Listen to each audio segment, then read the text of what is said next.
The story of Rhodesia might have been very different. In the late 15th century, the Portuguese arrived in East Africa, and soon enough, they heard stories of a strange, gold-rich empire which lay deeper into the interior. To Portuguese ears at the time, this must have sounded very much like their own El Dorado, or their version of the easy pickings the Spanish were to have in New Spain. It would be some time before an expedition was launched, but they did, indeed, find this strange kingdom which in English we now call Mutapa. The church, in this instance, would act faster than the state. Father Dom Gonzalo de Silveira arrived several years before the official expedition, and in 1561 he baptized the king of Mutapa and welcomed him to the Catholic faith, as well as many other influential figures. Soon enough, however, in a wave of popular conservatism, suspicion, and Arab intrigue, Father de Silveira was made a martyr, and his body was dumped in the Muzangese River. The death of the beloved missionary caused a frenzied reaction back home, and the deeply devout Portuguese demanded a crusade. The people got their wish. The expedition was slow to get off the ground, but 10 years later, in 1571, the Mutapans came across a body of armored white men, accompanied by heavy artillery pieces and streaming standards. These Christian crusaders were clearly here with only one thing in mind. The Mutapans formed up in the traditional battle lines, but they were cut down in droves by the Europeans' muskets. The side with spears quickly realized that resistance was futile, and they fled for the hills. The interior of Africa, however, would not be conquered yet. The Mutapans were safe, for now, not due to their own competence, but due to Mother Nature. The Europeans, in fact, had barely taken any losses at all to the enemy. They were, however, quickly succumbing to malaria, blackwater fever, and other diseases at a completely unsustainable rate, and they were forced to beat a hasty retreat. There was to be no outright conquest, and it would be a long time until any Europeans returned with such a goal in mind. Next time, they would bring quinine and the Maxim gun. A few things before we begin. Firstly, I'm not sure I need this disclaimer anymore, but anyway, this video is entirely a work of history and is in no way, shape, or form political. Please take it for what it is and do not overthink it. Thank you. Secondly, well, I've had to edit this section a fair bit from when I initially began writing this video over a year ago. As those of you who are watching will be aware, my YouTube channel was removed at 270,000 subscribers. Before I had even made a statement, the entire scene was posting in support of me. Once I actually made a statement, the support was indescribable. Thanks to your kind outpouring of support, I was swiftly able to pivot over to mainly Substack, but also Rumble, and continue bringing you guys this content. In fact, I've even begun to view my ban as a sort of a good thing, since now I can make bigger projects, which is what I enjoy, rather than somewhat having to make videos in line with the demands of the YouTube algorithm as well. It goes without saying that this project is now completely viewer funded, and honestly, I cannot put it into words how much I appreciate it. I absolutely love what I do, and there really is not anything else I'd rather be doing. It really does mean the world to me that you guys enjoy my content enough to fund me making it. Really, I don't have the words to deliver a proper thanks to you all. An especially big thank you to Michael S. and Arminius' Revenge for generously becoming founding members of the Substack, to Joe, Ghost0128, Otto Carius, Panzer Funkwagen, Caitlin Hanker, Waspy Clouds, Vinegar, Ragnar, Arizona Rising, and Vickers Vimy 1919 for generously donating £25 a month on Ko-fi. To Shadow Politics, R, and Malam Kado for extremely generously donating £50 a month on Ko-fi.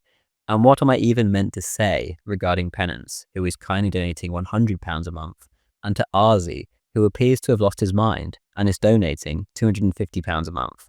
Thank you all so much. So, if you aren't signed up already and enjoy my content, or if you're here for the first time and end up enjoying this video, then please do consider becoming a paid sub on Substack for £5 per month. Alternatively, for higher amounts, there is the founding member option on Substack as well, or else Ko-fi for various different subscription levels or one-time donations. All of these options will be linked in the description along with my crypto addresses. Thank you. Also, for all paid subs, there will not only be a post going over all of my sources with book recommendations and the like at the end of this series, but also a Q&A, which I will upload in a podcast format. So, if you want to be involved in that, please leave any questions you may have down below. It could be about this series in particular, about my channel, or about literally anything else that comes to mind. I'll answer anything you throw at me. Lastly, I would like to dedicate this series to John Edmund. Many of you will already be familiar with John's wonderful music, which he produced both during and after the Rhodesian Bush War, and I, like many others, began my journey into Rhodesian history through his songs. This was a good few years ago now, and right from the get-go, I began to fall in love with Rhodesia, a place I had never been to, a place that no longer exists. John's music has remained the music I listen to most ever since.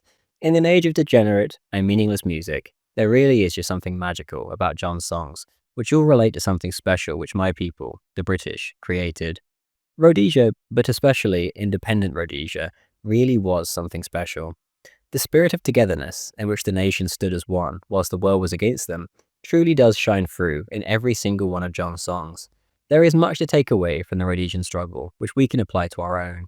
I don't need to explain the parallels to you, you'll notice them yourself throughout this series. It was this similarity, more than anything else, which made me want to bring the Rhodesian story to a modern audience. Hardly anyone I know, except for Rhodesians themselves, of course, know anything at all about Rhodesia. The topic is frequently mentioned on X, and photographs, such as the famous one of a Rhodesian soldier smoking a cigarette whilst holding his rifle in the air, are frequently posted, but this is almost always done as a symbol of vague white defiance. Rhodesia is indeed a symbol of white defiance, though, and the first modern one in our current struggle. Our countries today face demographic change on an unprecedented level, and our very future as a race is at stake. Our nations themselves are tottering on the brink of collapse. First, they came for Rhodesia, and Rhodesia fell. Then, they came for South Africa, and South Africa fell. Then, it was our major cities, and now it is absolutely everywhere on Earth where Europeans reside. Rhodesia, then, was the first domino to fall in our current struggle, and boy, did it fall in dramatic fashion. The story is a fascinating, heroic, and emotional one, and it's a story which every European today ought to learn. It was just over a year ago, so mid to late 2024, when I decided that I wanted to delve into the topic of Rhodesia on YouTube and began writing. I assumed it would be rather niche, but I quickly learned that I was very wrong, and the interest in this topic has only grown and grown since then, and so, much to my delight, I've been able to make this project much more extensive, and I've left no stone unturned. It's been a monumental undertaking. My life for the past year has been Rhodesia. I've lived and breathed Rhodesia, much to the annoyance of my family, with night after night of me vanishing upstairs to the company of my niche Rhodesian history books, which few people have read for decades, and nobody has ever even left Goodreads reviews of. The project ended up growing so much over time that I decided I'd best also get it published as a book, my first ever book. There will of course be more details on this in 2026, but for now, it is my absolute pleasure to present you with this series, which I truly have poured my heart and soul into. The complete history of Rhodesia.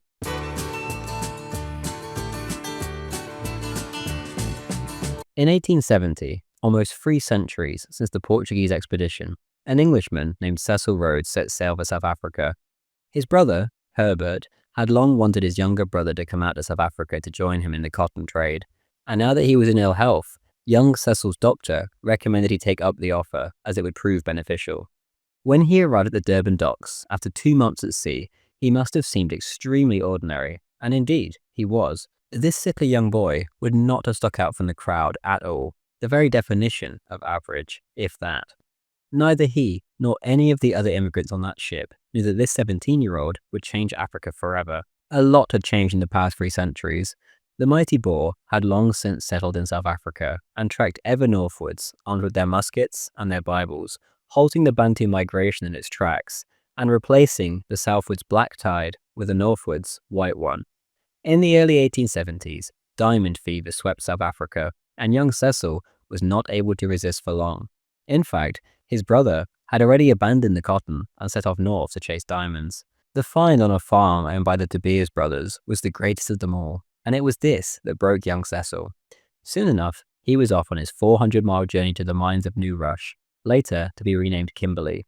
With his usual determination, Cecil threw himself into his work. Few men at New Rush were as busy as the 18-year-old Englishman, and soon enough, he found himself in sole charge of 3 diamond claims worth an estimated £5,000. The natives that actually did the mining itself were notoriously unreliable, but Cecil didn't mind stripping off his shirt and getting down to work in the mines himself whenever he found himself short of natives. This was a man who was laser focused on his mission, even to the point of ignoring women. Louis Cohen, a Jew also involved in the diamond frenzy at the time, recalled, quote, "I do not believe if a flock of the most adorable women passed through the street, he would go across the road to see them. It is a fact that Rhodes was never to give the glad eye to a barmaid or tripping beauty, however succulent." End quote. Young Cecil worked himself so hard, in fact, that he quickly suffered his first heart attack, an issue that would plague him for the rest of his days. He may have been doing irreparable damage to his health, but Rhodes was getting unbelievably rich, and his head began to fill with ideas. In the late 1870s, with his mortality on his mind, Cecil had his will and testament written up. In the event of his death, the executor of the will, Colonial Secretary Lord Carnarvon, was to pursue the following quest. Quote, "The establishment, promotion, and development of a secret society, the true aim and object whereof shall be the extension of British rule throughout the world, the colonization by British subjects of all land where the means of livelihood are available by energy, labor, and enterprise, and especially the occupation by British settlers of the entire continent of Africa, the Holy Land, the valley of the Euphrates, the islands of Cyprus and Candia, the whole of South America, the islands of the Pacific not hitherto possessed by Great Britain, the whole of the Malay archipelago, the seaboard of China and Japan, the ultimate recovery of the United States of America as an integral part of the British Empire, the consolidation of the whole empire, the inauguration of a system of colonial representation in the imperial parliament, which may tend to weld together the disjointed members of the empire, and finally, the foundation of so great a power as to hereafter render wars impossible and promote the best interest of humanity." End quote. These may well sound like the ravings of a madman with his head in the clouds, but at the time, the sky truly did seem to be the limit for the British Empire, and enough money was falling into Rhodes's hands that he would soon be able to, at the very least, play his part in extending the British Empire as much as one man could, with an iron will and millions of pounds. The mines at this time were beginning to be consolidated by larger conglomerates, and the age of the little smallholder was ending. Rhodes, of course, would make sure to take as big of a slice of the pie for himself as possible, and on the 1st of April, 1880, the De Beers Mining Company was formed. In the same year, Cecil began his political career too, becoming MP for Berkeley West in Griqualand West, which had now been consolidated into the Cape Colony. Rhodes's actual interest in politics was minimal. To him, this was simply part of the game he had to play to achieve his actual goals in the name of his country and his race. Of the latter, of course, he had famously said, quote, "I contend that we are the finest race in the world, and that the more of the world we inhabit, the better it is for the human race. Every acre added to our territory means in the future birth to some more of the English race." End quote. By 1884, Cecil Rhodes had become a very wealthy man indeed. In fact, one of the richest Englishmen on the planet. Those dreams of a few years ago began to look quite possible now, or at least a start could be made. That same year, the Germans planted their flag in Damaraland, later to be called Namibia. What the Germans were doing in this useless patch of desert became immediately obvious, at least to Rhodes. South Africa was divided into 4 separate political entities. The British had the Cape and Natal, whilst the Boers had their independent republics of the Transvaal and the Orange Free State. The Boers were a simple type of people. They just wanted to be left alone, and their economy was almost entirely agrarian, and thus in a permanent state of economic stagnation. The British, however, had by now begun to financially dominate the 2 Boer republics. The diamonds beneath the soil were simply too tempting. As the foreigners flooded in to mine their lands, the Boer began to hate. This seething hatred would have been extremely tempting to anyone who viewed the British as a common enemy. The Germans and the Boers, in this regard, were a match made in heaven. In Rhodes's eyes, Damaraland was too big at the start. The unclaimed lands north of the Limpopo, modern-day Botswana, and Zimbabwe, would be an extremely exciting prospect for the Germans if they wished to link up with their Boer cousins. Rhodes, too, understood the importance of Bechuanaland to his grand plans. He stated, quote, "I look upon this Bechuanaland territory as the Suez Canal of the trade of this country, the key of its road to the interior," end quote, and, quote, I solemnly warn this House that if it departs from the control of the interior, we shall fall from the position of the paramount state in South Africa, which is our right in every scheme of federal union in the future, to that of a minor state." End quote. Cecil continued, as if announcing his own future to those in the audience, quote, "The natives are bound gradually to come under the control of the Europeans. I feel that it is the duty of this colony, when, as it were, her younger and more fiery sons go out and take the land, to follow in their steps with civilized government." End quote. William Gladstone, the current Prime Minister, was more concerned with Ireland. It therefore fell to Rhodes to pull off a manoeuvre to stop the Boers and Germans linking up, and soon enough, Bechuanaland, later known as Botswana, became a British protectorate. One of the excuses used was that such a move would protect the local inhabitants from Boer racism. The Boers had, against the terms of the Pretoria Convention from the First Boer War, set up two small republics in Bechuanaland already, in 1882 and 1883, called Stellaland and Goshen. For now, these were mere toeholds, which could quickly be dealt with. Rhodes himself went and met with the Boers to get them out. Of his first meeting with the Boer representative, Adrian de la Rey, Rhodes recalled, quote, "I shall never forget our meeting. When I spoke to de la Rey, his answer was, 'Blood must flow,' to which I remember making the retort, 'Well, give me my breakfast, and then we can talk about blood.'" End quote. By the end of the week, Cecil Rhodes had become the godfather to de la Rey's grandchild, and Stellaland was his. Goshen, meanwhile, proved a tougher nut to crack. The Transvaal had proclaimed a protectorate, but had withdrawn when the British demanded that they do so. Regardless, Rhodes felt a show of force was needed, and Sir Charles Warren arrived in South Africa with 4,000 troops and headed for Bechuanaland. Here, Rhodes came face to face with President Kruger of the Transvaal. Despite Kruger and Warren dominating the discussions, Rhodes left an impression on Uncle Paul, as his people affectionately called him. Kruger is supposed to have said, quote, "That young man will cause me trouble if he does not leave politics alone and turn to something else." End quote. The Boers agreed to get out, and the natives proved no problem at all. They were, in fact, eternally grateful for the British arrival, given that they had been getting regularly raided by the notoriously savage Matabele. They accepted British protection on whatever terms they could get, and King Khama, the local ruler, converted to Christianity and became a great friend of Britain. Things didn't go all Rhodes' way. He had wanted Bechuanaland absorbed by the Cape, but Sir Charles Warren wanted the whole lot for Britain, and, in the end, the country was divided in two, between a crown colony and a British protectorate. Regardless, the Boers and the Germans had been kept out, and this Suez Canal of the interior was secured for Britain. The Matabele who had been raiding Khama's people had made quite the name for themselves, and would obviously prove an issue for any further British expansion. Lobengula was well known for feeding his subjects to crocodiles or lions, and recounting some of the horror stories simply wouldn't be allowed on this video. J.S. Moffat, however, writes in a tamer account, quote, "The Matabele are a miserable people, and have made myriads of other people miserable too. One daughter of Lobengula hung herself last week. This makes 3 of his children who have committed suicide. Another also tried to do so last week, but was prevented in time. One of the old wives of the late Chief Mozinkatse cut her throat a month ago. The Iduno of a kraal near Hope Fountain died lately. 2 of the wives are daily expecting to be murdered on the charge of having bewitched him. These things are what may be called the upper circle. Meanwhile, the common people are awfully oppressed, and there is no court of appeal for them. Not in this world, at least." End quote. Forming a protectorate in Bechuanaland, then, was only half a job. Elsewhere, the Matabele capital of Bulawayo was being flooded with foreign diplomats, seeking to court King Lobengula, a man well known for his weakness.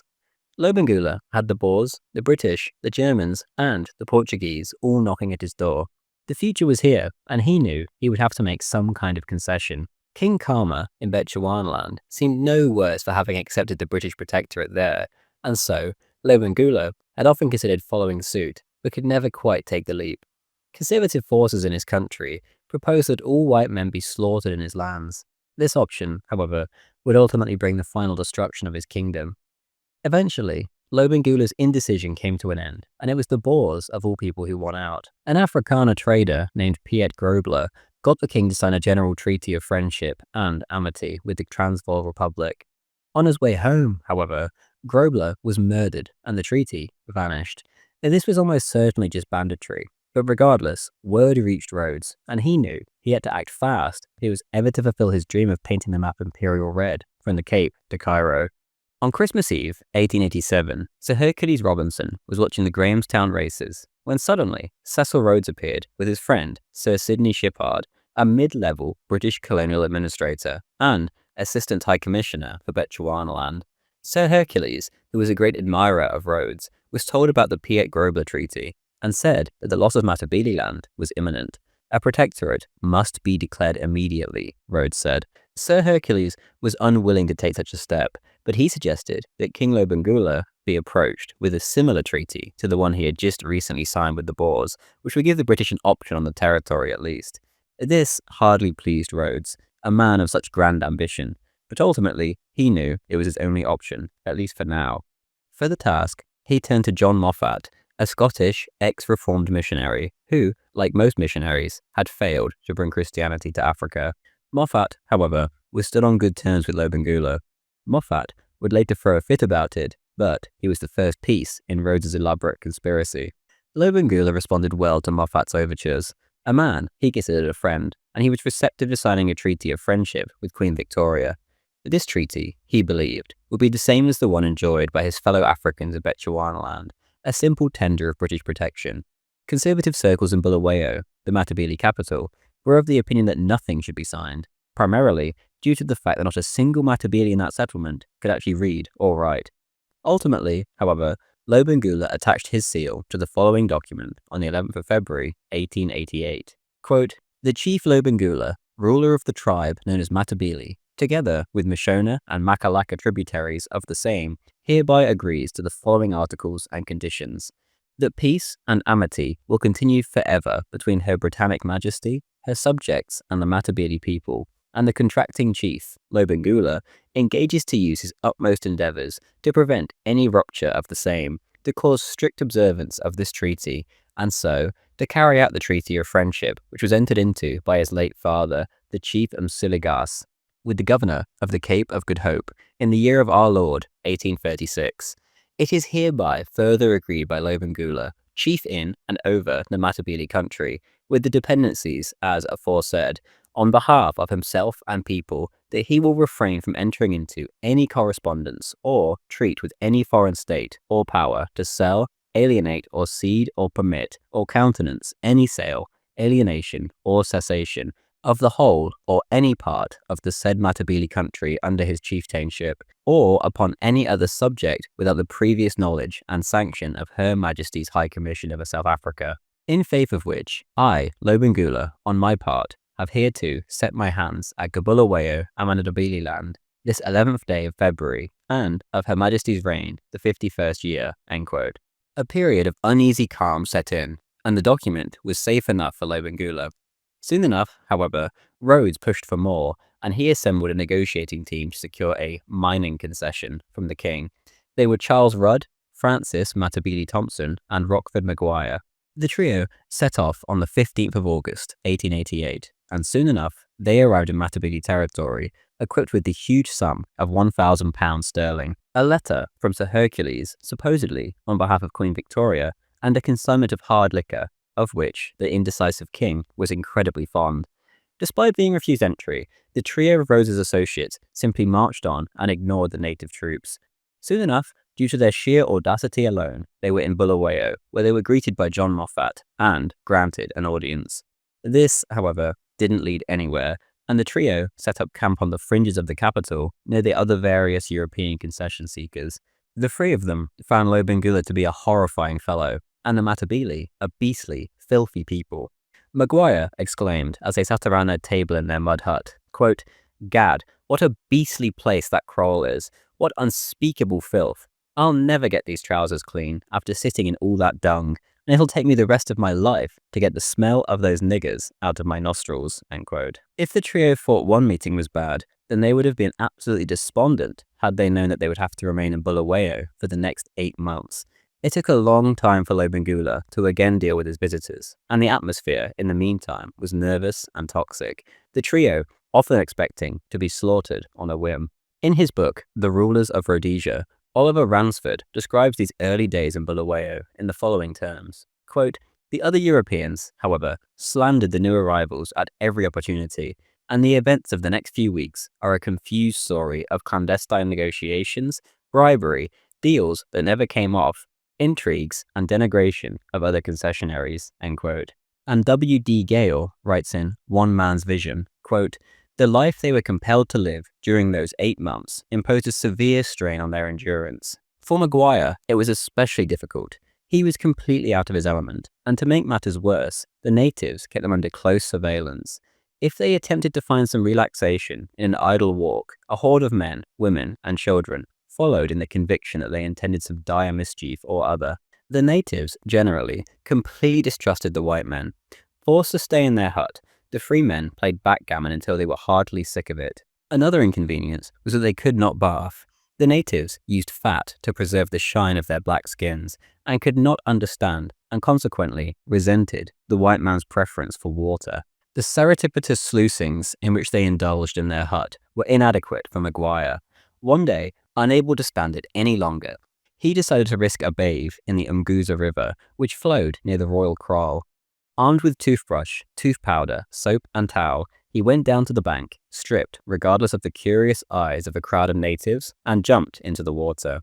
The natives chatted excitedly as he splashed about, and then grew tensely silent as he waded to the bank, picked up his toothbrush, dipped it into the reddish powder, and started to brush his teeth. The white man was definitely bewitched.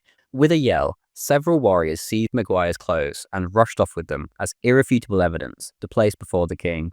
With the towel, which they had overlooked, draped round his loins, hat on head, and toothbrush in hand, Maguire returned fuming to the sanctuary of the hut. Thompson had to use a good deal of persuasion, and had to do a good deal of barter before he recovered his companion's attire, end quote. Thompson himself, meanwhile, recalls of those days, quote, while I was in Matabele land, I saw many instances of ferocity and the most callous cruelty. I saw the most awful spectacle I have ever seen in my life. I saw crawling on his hands and knees a native, about 40 years old, with great lumps of flesh hanging from his face, his nose over his mouth, the ears suspended by a thread of flesh. Just as I got near, I saw a man with a pole hit the crawling man in the small of the back, trying to kill the unfortunate brute. This was all in front of the king. The crime the man had committed was that while under the influence of liquor, he had drunk some of the king's beer. The king ordered his nose, ears, and lips, and the skin of his forehead to be cut off. Slaves were frequently brought in. 2 girls, aged 12 and 14, were at the king's kraal. The poor creatures took it in their heads to make a bolt for it and try to get home.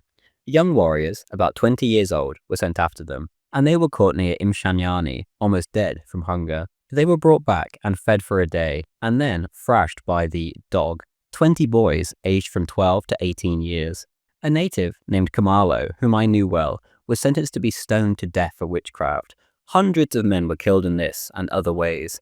The king suffered from gout, and his doctors put it into his head that the only way to be cured was to smell out natives and kill them. The king, unfortunately, had attacks of gout frequently, end quote. Frequent discussions took place over those long months in which the white men were forced to kneel before Lobengula on the filthy floor of the goat kraal. Only once business was concluded would the king invite his guests into an inner enclosure where the floor was grass rather than the manure which they were forced to squat in. Most of the king's headmen, better known as Ndunas, just wanted the white men killed right off the bat. It was only one Nduna, named Lotja, who repeatedly spoke up for the whites. On one occasion, he halted the babbling masses by raising his hand and stated, quote, "Son of the black cow, we know the white men. If they want to come here and dig for gold, they will come whether you say yes or no. If we kill these white men, others will follow, and they will come with the sticks that kill from afar. We will never live in peace if we do not give them what they want, and it is better that you sign the paper of these free white men who speak for Ulodzi. He is a big Nduna and will keep the others out of our country, if only he has the right to dig for gold. I think you should do as they ask, O king," end quote. Ulodzi was the name for Cecil Rhodes, as the natives could not pronounce his name. Eventually, after many tedious meetings like this one amongst the excitable Ndunas, Lobengula called a final meeting between himself, his advisors, and Rhodes's Anglo-Irish trio. After a bizarre discussion in which the natives heckled and jibed at the English, the matter was solved by a pledge to provide firearms. After all, the trio reasoned, why would this offer be made if Rhodes's intent was hostile? This logic seemed good enough for the illiterate natives, and soon enough, Sir Sidney Shippard, who was waiting on the borders of Matabele land to be summoned, was finally given the green light to provide his imperial weight to the discussions. Soon enough, after extensive discussions in which the Africans repeatedly tried and failed to provoke the white men into a confrontation, King Lobengula signed what he assumed to just be a mining concession. He did not know it yet, but he had just given birth to Rhodesia. Shippard had been exasperated by the whole situation. He said of the Matabele, whom he had just had to deal with, quote, "I must confess that it would offer me sincere and lasting gratification if I could see the Matabele cut down by our rifles and machine guns like a cornfield by a reaping machine. The cup of their iniquities must surely be full or nearly full by now," end quote. Regardless, the natives were promised 1,000 Martini Henry rifles, 100,000 rounds of ammunition, and a gunboat on the Zambezi River. On top of this, Lobengula and his dependents would receive £100 per month for the remainder of their lives. In return, the British could prospect all over Lobengula's territory, and assurances were given that very few white men would actually end up entering the country in reality, and that no territorial annexations were desired from the Matabele. It was reasonable for Lobengula to get his people involved in this enterprise.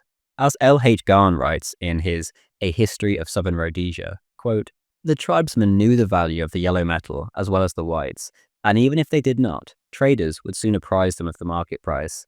The Matabele, however, did not see things in this fashion. The Zulu possessed no tradition of gold mining, as did the Mashona people, and the Matabele never tried to change their accustomed way of life. They were warriors, trained to fight rather than do menial labor in the bowels of the earth.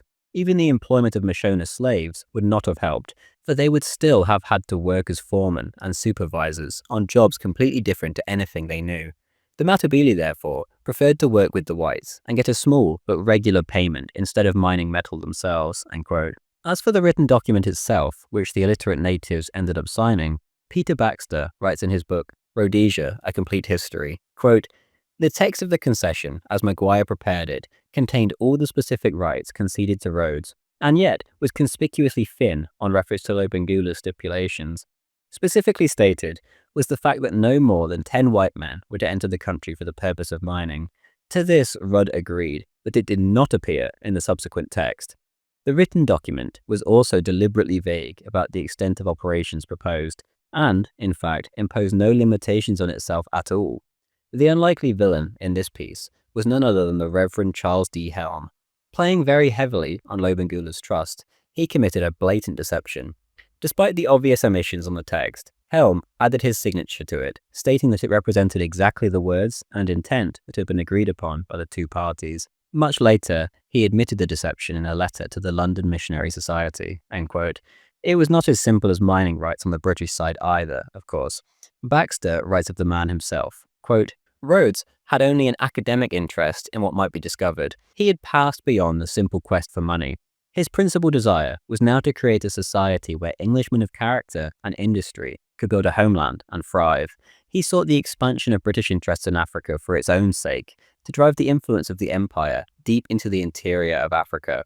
There, he would confront the interests of his rivals and try to claim the entirety of the sub-equatorial landmass for the British crown. Gold and diamonds were promised simply to attract necessary capital subscription, and this indeed was the enigma of Cecil John Rhodes. He was by then one of the wealthiest men in the world, and his highest objectives were above reproach, but consistently they were sullied by sharp practice, and, in this, the Rudd concession was no different," end quote.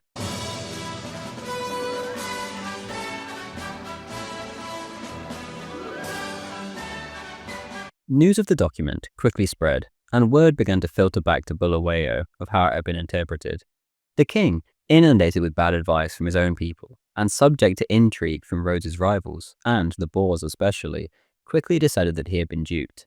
Lobengula, the other white men said, had just given away his country for nothing, and they came armed with a collection of newspaper clippings to prove their point. The Matabele king decided to dispatch 2 emissaries of his to go and see the Great White Queen in England to resolve the matter.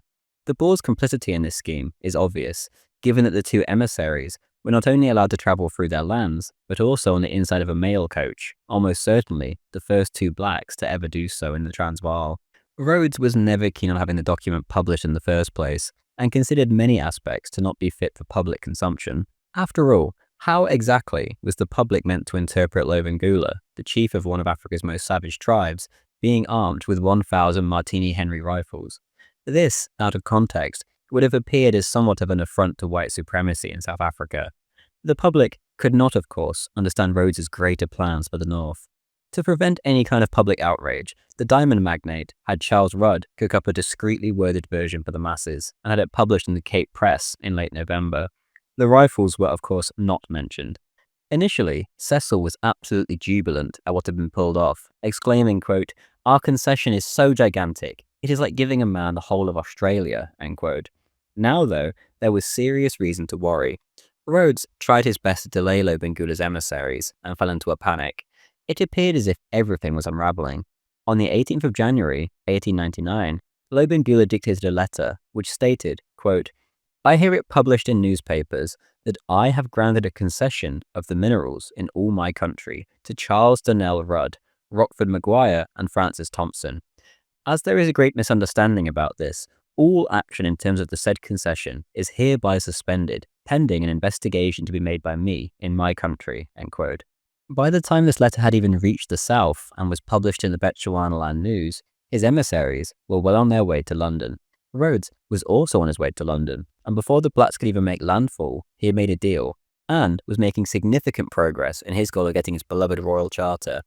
In fact, the Englishmen accompanying the natives to London ended up being converted to Rhodes's cause after his masters had a change of heart and decided to jump into bed with Rhodes. When the delegation finally made it, they were able to exchange pleasantries with Her Majesty, but that was about it. There was to be no meeting. They were, however, given a grand tour of London with no expense spared before being sent back on their way. Rhodes was by now extremely famous back home in England, and his arrival was much anticipated. It was with this boundless prestige, and with a cheeky bit of bribery, that here in London he managed to secure his much-desired Royal Charter on the 29th of October. The aristocracy was the hardest nut to crack in this regard, but even here, much to his surprise, Rhodes found that a clique of noble supporters had quickly gathered round him, who were ready to do whatever it took to support him. When he had arrived in England, he was famous with a mixed reputation.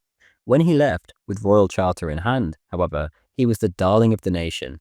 The British South Africa Company was born, and Rhodes was essentially given a free hand in the north with no fixed boundary, a clear path into the very heart of Africa.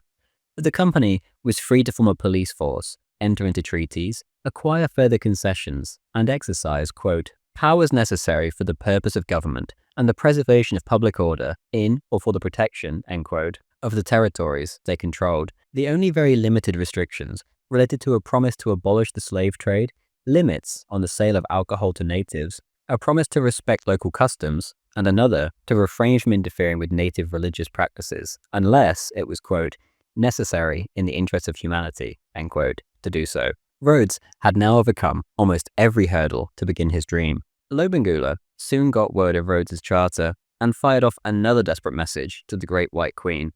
Quote, "The white people are troubling me much about gold.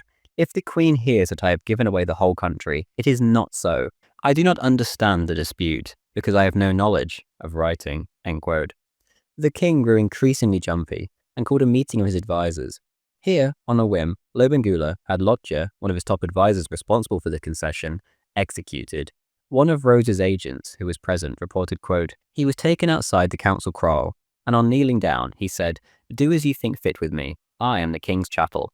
One blow from the executioner's stick sufficed. The night was spent by the Matabele in putting to death the men, women, and children of Lotje's family. 300 men, women, and children were killed," end quote. It was a rough time to be Francis Thompson, who had been left behind to keep Lobengula sweet. Men, women, and children spat at him in the street, and warriors shook their assegais in his face. His days in Bulawayo were like a living nightmare, and he slept with a revolver at his side, ready for the Matabele who would be sure to come and slaughter him at some point. Years beforehand, he had seen his father die a hideous death at the hands of the Zulus after the Battle of Isandlwana. The Matabele were, of course, descendants of those very same savages. One day, while attaching his horses to his wagon, Thompson saw 3 warriors following him with their assegais in their hands. It was then that his nerve finally snapped. He jumped onto the back of the best horse he had, a powerful beast named Bulawayo. He then bolted and didn't stop until, half dead from weeks of dodging lions and nearly dying of thirst, he reached Bechuanaland. It took an awful lot of convincing to get Thompson to return to Bulawayo with Dr. Leander Starr Jameson and two of Rhodes's other companions to keep the king sweet. The tension in Bulawayo grew and grew, and it seemed as if something huge was about to happen, and yet Lobengula, racked by indecision as always, took no further action. Luckily for Rhodes's men, the king was currently undergoing a health crisis, and Dr. Jameson seemed to be the right man in the right place at the right time. The king, slowly but surely, was soothed by Jameson's medical help, and, indeed, his infamous banter. The little doctor would remain here with the king for the next 4 months in order to prevent any more changes of heart from the obese Matabele leader. In January 1890, a party of Royal Horse Guards arrived to return the visit of Lobengula's emissaries to London. The king was also given gifts and a formal notification of the Royal Charter. Here, Dr. Jameson swapped out the Royal Charter letter for a forgery in which was relayed unqualified support for the Rudd mining concession, and a warning about Boer and Portuguese plans for an imminent invasion was added. Jameson dismissed the previous letter as unintelligible rubbish, despite it having been sent by Queen Victoria. He then promptly tore it to pieces. The savage king was most impressed by the guards. He tapped the breastplate of one of them and remarked to Jameson, quote, "Now I know that Bab Yan was not telling me a lie when he said the great white queen clothed her soldiers in iron." End quote. For several weeks, the horse guards remained in Bulawayo, and this really seemed to do the trick in winning Lobengula over. Before making their departure on the 13th of February, Captain Victor Ferguson presented his entire dress uniform to Lobengula as a parting gift. Once the delegation left, Lobengula seemed like a new man. All resistance seemed to have vanished. To Jameson, he began to grant concession after concession, seemingly offhandedly. The only precondition that Lobengula asked was that Jameson accompany all of the mining parties himself. It was to the east, in the land of the Mashona, Lobengula's vassals, that Jameson was told to send his men and dig. The doctor took out a detailed map, showing the path which a party of white men would take to get there, and the king offered no objections. Rhodes, meanwhile, was in Kimberley, South Africa, mulling over the practicality of an expedition to occupy Mashonaland. At first, the entire ordeal seemed expensive, even by Rhodes's means. General Carrington of the Bechuana Border Police put the cost at £1 million for 2,500 men, a ridiculous figure. Rhodes, however, happened to come across a young man named Frank Johnson, who came up with a far more practical arrangement costing £87,000 and suggested that Carrington was being overcautious. Rhodes, himself once a young opportunist, decided to throw in his lot with the 24-year-old Johnson and take the risk. Johnson had actually previously foiled a German plot at getting their hands on Matabele land. He wrote in his book, Great Days, quote, "We found out that Dr. Schultz did not like snakes. Spreckley, who was a devil for practical jokes, seized on this fact and told all kinds of fantastic snake stories and spoke of their great prevalence in the country until his victim was in a blue funk. Next, he got hold of a really large python, truly dead, tied a long piece of strong fishing line in its mouth, and, drawing the snake after him, rushed to Schultz's tent, shouting out that a snake was after him. That settled it. Germany lost a potential colony, but Mr. Schultz packed up, abandoned his mission, and quitted Matabele land." End quote. After declaring on a whim that 250 men would be enough when Rhodes was complaining about the cost of the expedition over breakfast, Johnson was then tasked with showing he really meant it. Despite 250 simply being thrown out as an automatic reduction of the initial 2,500 men, essentially a bluff, Johnson accepted his task, and within 4 hours, the young man returned with a full breakdown of how the expedition would work. He, after all, was one of the few white men who actually knew the lands that were to become Rhodesia. Johnson recalls, quote, "For about 15 minutes, Rhodes was a changed man and became as optimistic and full of good spirits as a schoolboy. Detail was never his strong point, but he could follow it closely enough to see at a glance that, from his point of view, there was, broadly speaking, nothing materially wrong with my estimates. I say from his point of view because even a 25% margin of error would have been nothing to him financially. Then he looked straight at me, grey eyes flashing, purposeful. 'Good. I accept your offer, and you will command the expedition.' End quote. Johnson, amazingly, rejected. He had simply offered his advice, he said, not offered to lead the expedition. Despite Rhodes throwing a tantrum and pleading with him to run the show, Johnson refused and set off for Cape Town. The great Cecil Rhodes, however, was not a man to take no for an answer. A few days later, Rhodes had tracked Johnson down, and the two were together in Cape Town, and Rhodes would say dreamily whilst pointing at the mountain ahead of them, quote, "Think of the vast hinterland that lies beyond that, a half-continent, ruled for the most part by savages. Think of the gold, the farmlands there. Think of the millions starving, huddled together like cattle in the cities at home. We can give them new homes up here, hundreds of acres to live on, instead of one filthy room. We must have that country for the empire, end quote. And so, Frank Johnson, after a bombardment of bribery, flattery, appeals to duty, and just about every other trick in the book, was given a check and the task of arranging the entire expedition. Early on, the world-famous hunter and frontiersman Frederick Selous agreed to join the expedition and became a key figure in its organization, despite the fact that he and Rhodes were far from friends. Soon enough, the operation was being advertised, and those who joined up as colonists were promised 3,000 acres of land and 15 gold claims. 2,000 applied, and after a careful selection process, 196 men were accepted. Young, fit, and unmarried men were preferred. One older fellow who was selected, a 44-year-old, was universally known as Daddy due to his age. There was plenty of disagreements to be had during the selection process between Rhodes and Johnson. News of the expedition had fired the imaginations of adventurous and impoverished youngsters all throughout South Africa. Johnson, perhaps logically, was choosing men based on what they could offer. Rhodes, on the other hand, was making promises to wealthy men that he would get their sons on board. If the operation went into disaster, Rhodes reasoned, then the wealthy fathers of these men would be able to influence the imperial government to bail them out. On one occasion, Rhodes summoned Johnson and demanded, quote, "What is this I have, that you have refused to take so-and-so? I have promised that he shall go, and you must take him," end quote. Johnson had to explain that if he took all of these men purely based on their family background, then Rhodes himself would have to pay for it. Rhodes, after calming down, agreed to meet the extra costs and handed over a list of men he wanted involved in the expedition. On top of the gold claims, there was also wages. The troopers would receive 7 shillings and 6 pence a day. Amongst these daring troopers were, quote, farmers, artisans, miners, doctors, lawyers, engineers, builders, bakers, soldiers, sailors, cadets of good family with no particular occupation, cricketers, free parsons, and a Jesuit, end quote. As an afterthought, Rhodes was pressured to recruit an additional 500-man police force for garrison duty. This body of men would later become the genesis of the British South African Police, which would serve Rhodesia proudly until 1980. One member of the British South Africa Police described his comrades on the march, quote, "We had an unfrocked clergyman in the regiment, a doctor who had lost his diploma, but who had performed an amazing amputation with a razor and a tenon saw on a man who had been seized by a crocodile. We had lawyers, artists, one had been a ringmaster in a big circus," end quote. All this preparation had not been quiet, of course, and Lobengula had gotten word of what was going on. This was not the small force of miners which he had imagined. Warnings were duly issued that if preparations for the expedition did not stop immediately, then all whites would be expelled. To head this off, Jameson was sent to Bulawayo, where Lobengula was essentially told that if he kept getting in the way, then an armed confrontation would follow.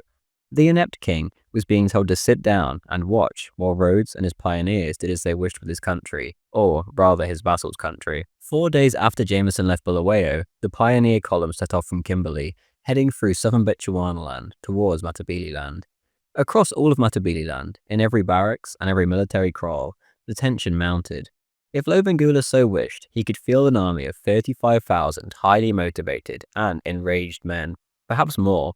The pioneer column, meanwhile, consisted of just shy of 1,000 white men in 117 wagons with livestock and retainers.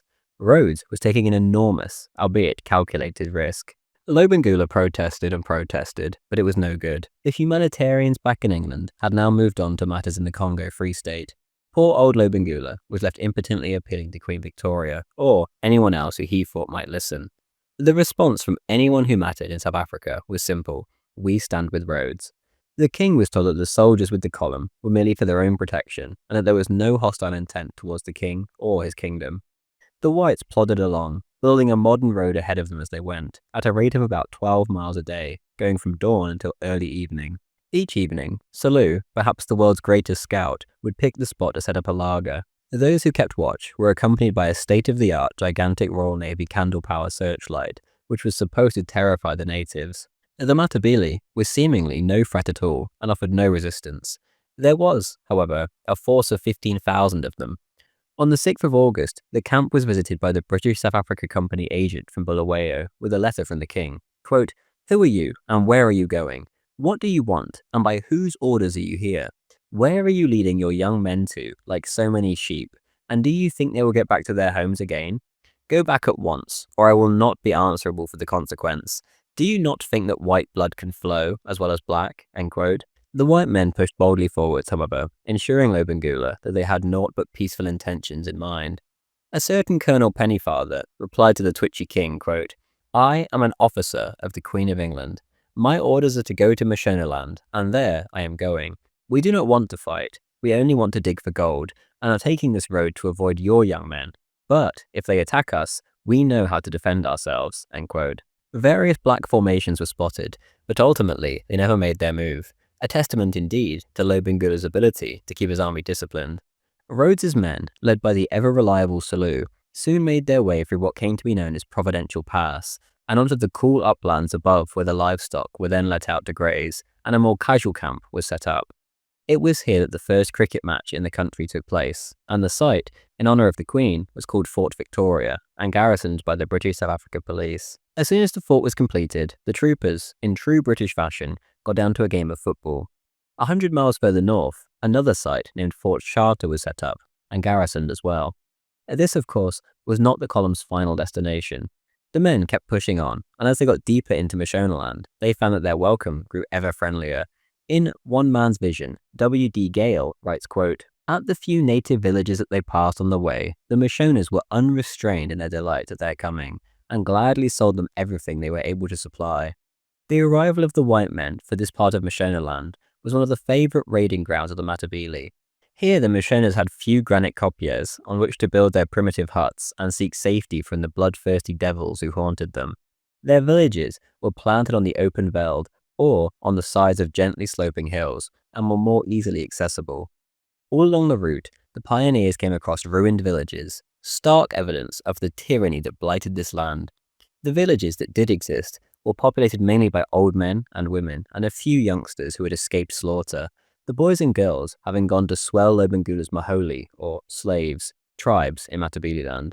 On the Mfuli River, they came across the remains of a large kraal, at which Selous stood and looked with angry eyes. When he had last passed this way 18 months before, there had been between 1,500 and 2,000 Mashonas living here, but Lobengula had sent an impi because he considered that the chief was getting too powerful and too prosperous. Prosperity was fatal to a Mashona chief, end quote. The white men were walking through the aftermath of a seemingly endless genocide, and they were struck by how depopulated the region was.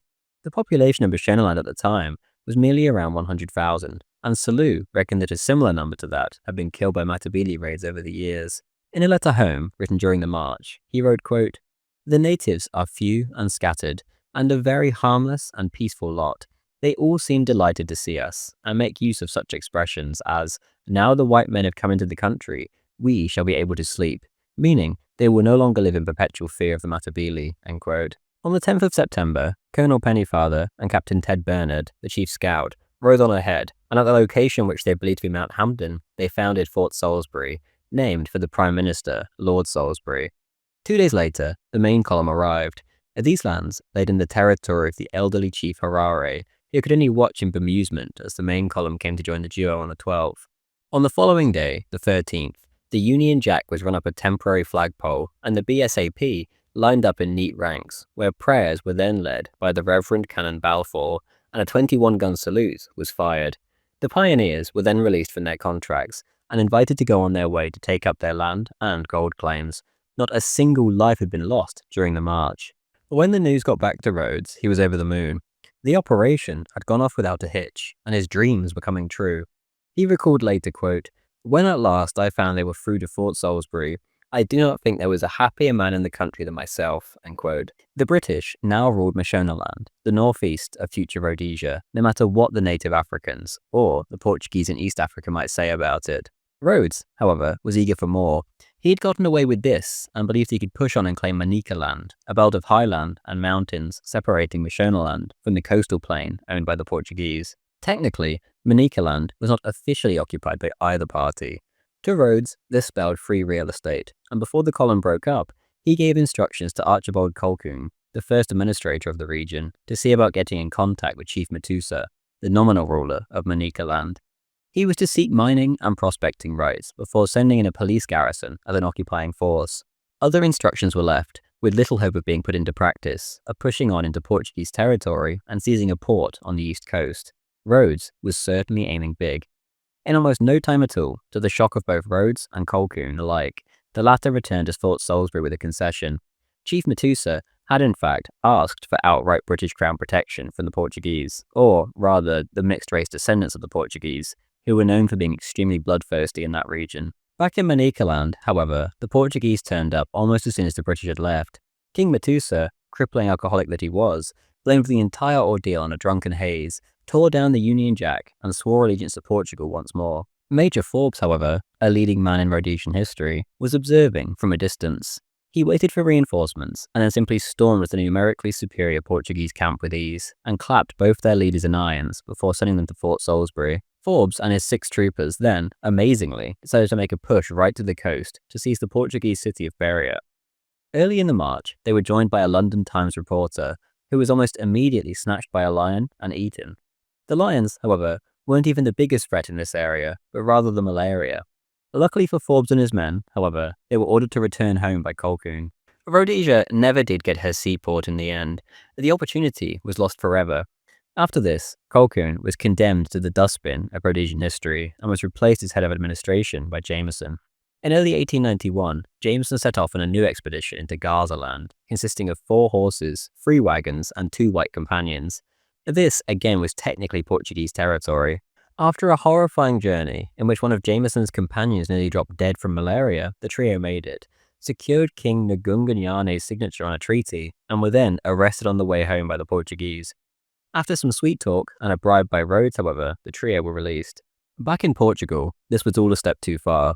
As a nation, their national prestige had consistently shrunk for centuries now, and for the people, this was enough. Only recently had they conceded Nyasaland to the British, and now they were being walked all over once again. The government fell due to the chaos. The British consulate was stoned, and the British community in Porto were forced indoors under a storm of insults, missiles, and violence. This wasn't the end of it. A student militia was formed, and a battleship was purchased with funds from a subscription list.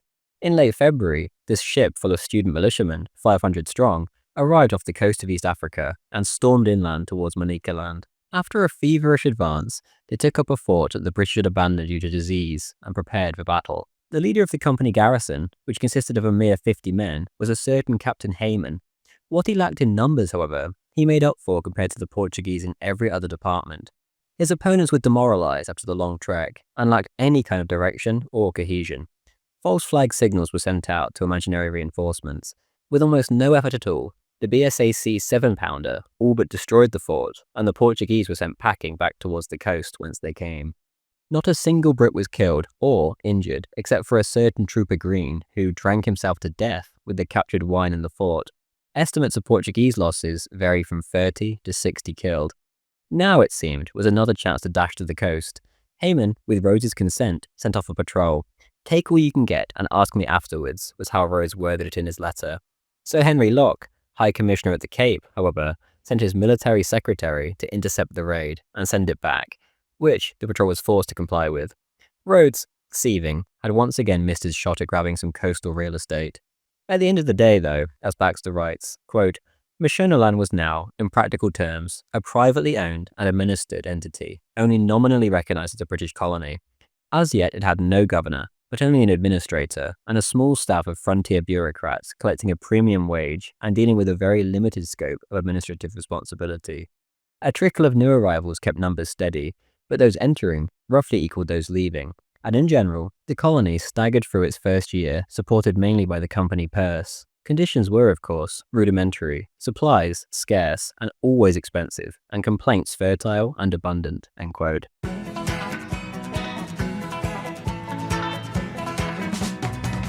What had been accomplished so far was daring and immensely impressive. The land had been won, but now it had to be worked, and initially this great northern land wasn't all it was cracked up to be. Many of the pioneers chased their gold claims rather than the land claims. Gold proved elusive, and much of the land, in the end, turned out to be difficult, unyielding, and unhealthy.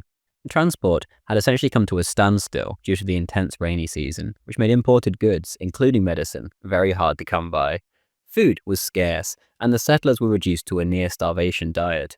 On top of this, there was the malaria to contend with, Many settlers, quite understandably, simply packed up and left. Those who suffered the most were the groups of police who manned the post stations between Thule and Salisbury.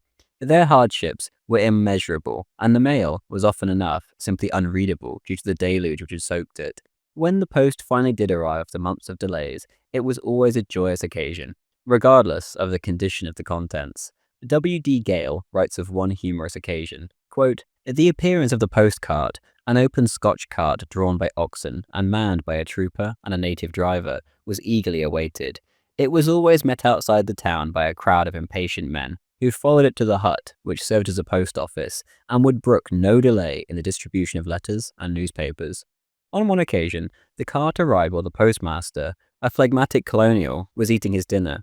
He was unperturbed by the impatience of the crowd and went on eating, pausing only to tell the driver to put the bags in the hut. Then he locked the door. The demands from outside for immediate attention grew more and more boisterous, and there were fierce threats to break down the door and tear the roof off. Finally, the postmaster was roused from his preoccupation at the table. Cutting the strings of a couple of bags, he shook the contents out of the window. "There you are, you lousy blighters," he roared. "Sort them out yourselves." End quote. Those manning the post stations weren't the only ones suffering.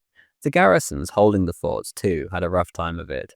At one point, the entire Fort Victoria garrison went down with malaria, and poor Dr. Brett, the only medical man on the spot, was working day and night to save the lives of both police and trekkers.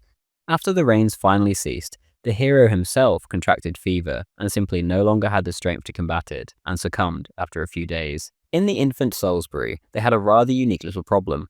As soon as they had settled down, they were inundated with massive rats.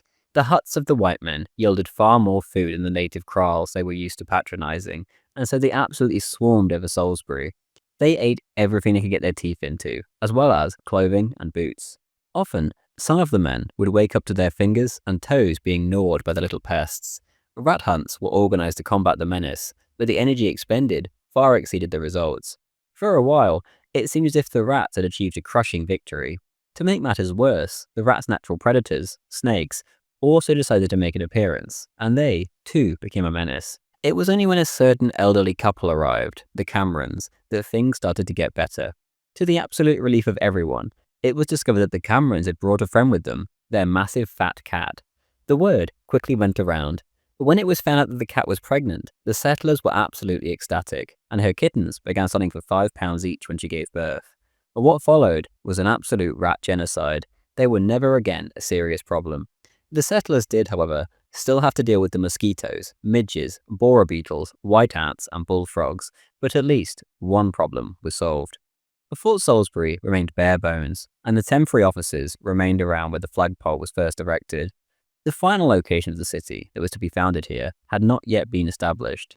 The company itself seemed slow to make any moves in this direction, and so eventually the settlers took it upon themselves, and the streets of a town began to form around the area with no formal plan. Within a year, formal structures of farm brick and corrugated iron began to replace mud and thatch. A commercial district formed around what was called Pioneer Street. On either side of this street, there was a welter of bars, restaurants, attorneys, traders, and even a Chinese washer plied a brisk trade. The company did act eventually, but many chose to stay where they were. The new site was slightly to the north and called the Causeway due to the drainage that had to take place there to make it livable. This became the administrative quarter. The area around Pioneer Street remained a business district. Fort Salisbury itself, meanwhile, was turned into the first public square, called Cecil Square, named after the son of Prime Minister Lord Salisbury, who was one of the early directors of the BSAC. The expansion of Salisbury continued to rapidly snowball, with streets being named after the founders like Jameson, Selous, and Rhodes. Others took on the names of the great British African explorers, Livingstone or Stanley. Another, among others, bore the name Gordon in the name of the hero of Khartoum. In the early days, Rhodes, fitting in with his general dislike of the other sex, banned women from the colony until it was civilized enough to receive them. Quite frankly, though, the conditions were so dire that almost no woman would possibly have been able to survive those early days. One woman, however, did manage to get him to be with her lover, a French aristocrat, by disguising herself as a man. She was almost immediately exposed, obviously, but no action was taken. The aristocrat, Edmund, Vicomte de la Panou, moved to the north of the city with his lover and founded Avondale Farm, which later became one of the capital's most pleasant suburbs. Some of the next women to arrive were a duo of Dominican sisters who founded the first hospital and school. Of one of these women, and of the man who brought them in, Johnson recalled in his 1940 memoirs, quote, "Our other parson was Father Hartman, a Jesuit, who made his home in Rhodesia, where he died only a few years ago. He was a very small man, not more than 5 feet high, so I had to provide him with our smallest horse. Even then, when he mounted, being no horseman, he often used to fall off the other side. He was a genial companion and was loved by all the men. He was responsible, on our arrival in Salisbury, for bringing up the first white woman into the new colony in the person of Mother Patrick, whose task it was to administer to the sick. She was a woman of the finest character, and her memory will be revered forever in the history of Rhodesia." End quote. W.D. Gale also writes of Mother Patrick, quote, "A few sisters of the Dominican Order of the Sacred Heart arrived, and their merciful work in the face of tremendous difficulties softened the harsh conditions under which the pioneers lived. They fought an unceasing battle against malaria, and a large number of Rhodesia's prominent men of later years owed their lives to the capable ministrations of Mother Patrick and her devoted band. High-souled, gently nurtured women, they braved the hardships of pioneer life with a cheerful courage that inspired every man brought into the rude huts to be nursed back to health. Their work is not forgotten. Every year, on Occupation Day, a group of pioneers pay silent homage at the grave of Mother Patrick in Salisbury Cemetery." End quote. It was only in 1891 that women were finally allowed into the colony, and the married men amongst the settlers then called for their families, who arrived after the rainy season in 1892. Of their arrival, Hugh Marshall Hole writes in his 1928 book, Old Rhodesian Days, quote, "The appearance of the women had a noticeable effect on the menfolk. Beards were trimmed and hair was cut, and the standard of dress improved. And of course, they also made an impact on the social scene." End quote. Hole, too, wrote highly of Mother Patrick, quote, "To the self-sacrifice and unremitting attention of these ladies, who labored unceasingly in most trying conditions, many a pioneer owed his life. As soon as transport conditions improved, 2 of them, Mother M. Patrick, whose name became a household word in Rhodesia and whose memory is still revered, and Sister Amika, traveled by ox wagon to Fort Salisbury, where they continued their devoted work." End quote. There were other interesting characters in the early days.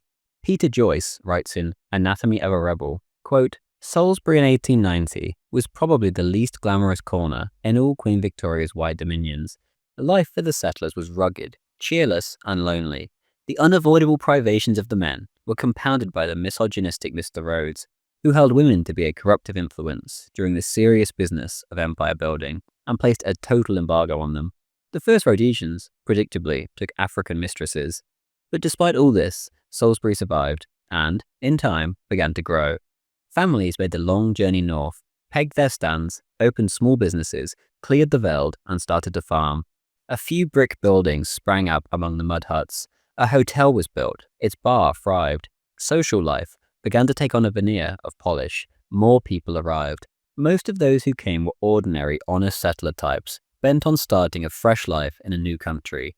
But there was also the inevitable collection of fringe people, of those bizarre, larger-than-life characters who haunt all frontier towns, the drifters, the dropouts, remittance men, the eccentrics, and also men of unusual talent and stature.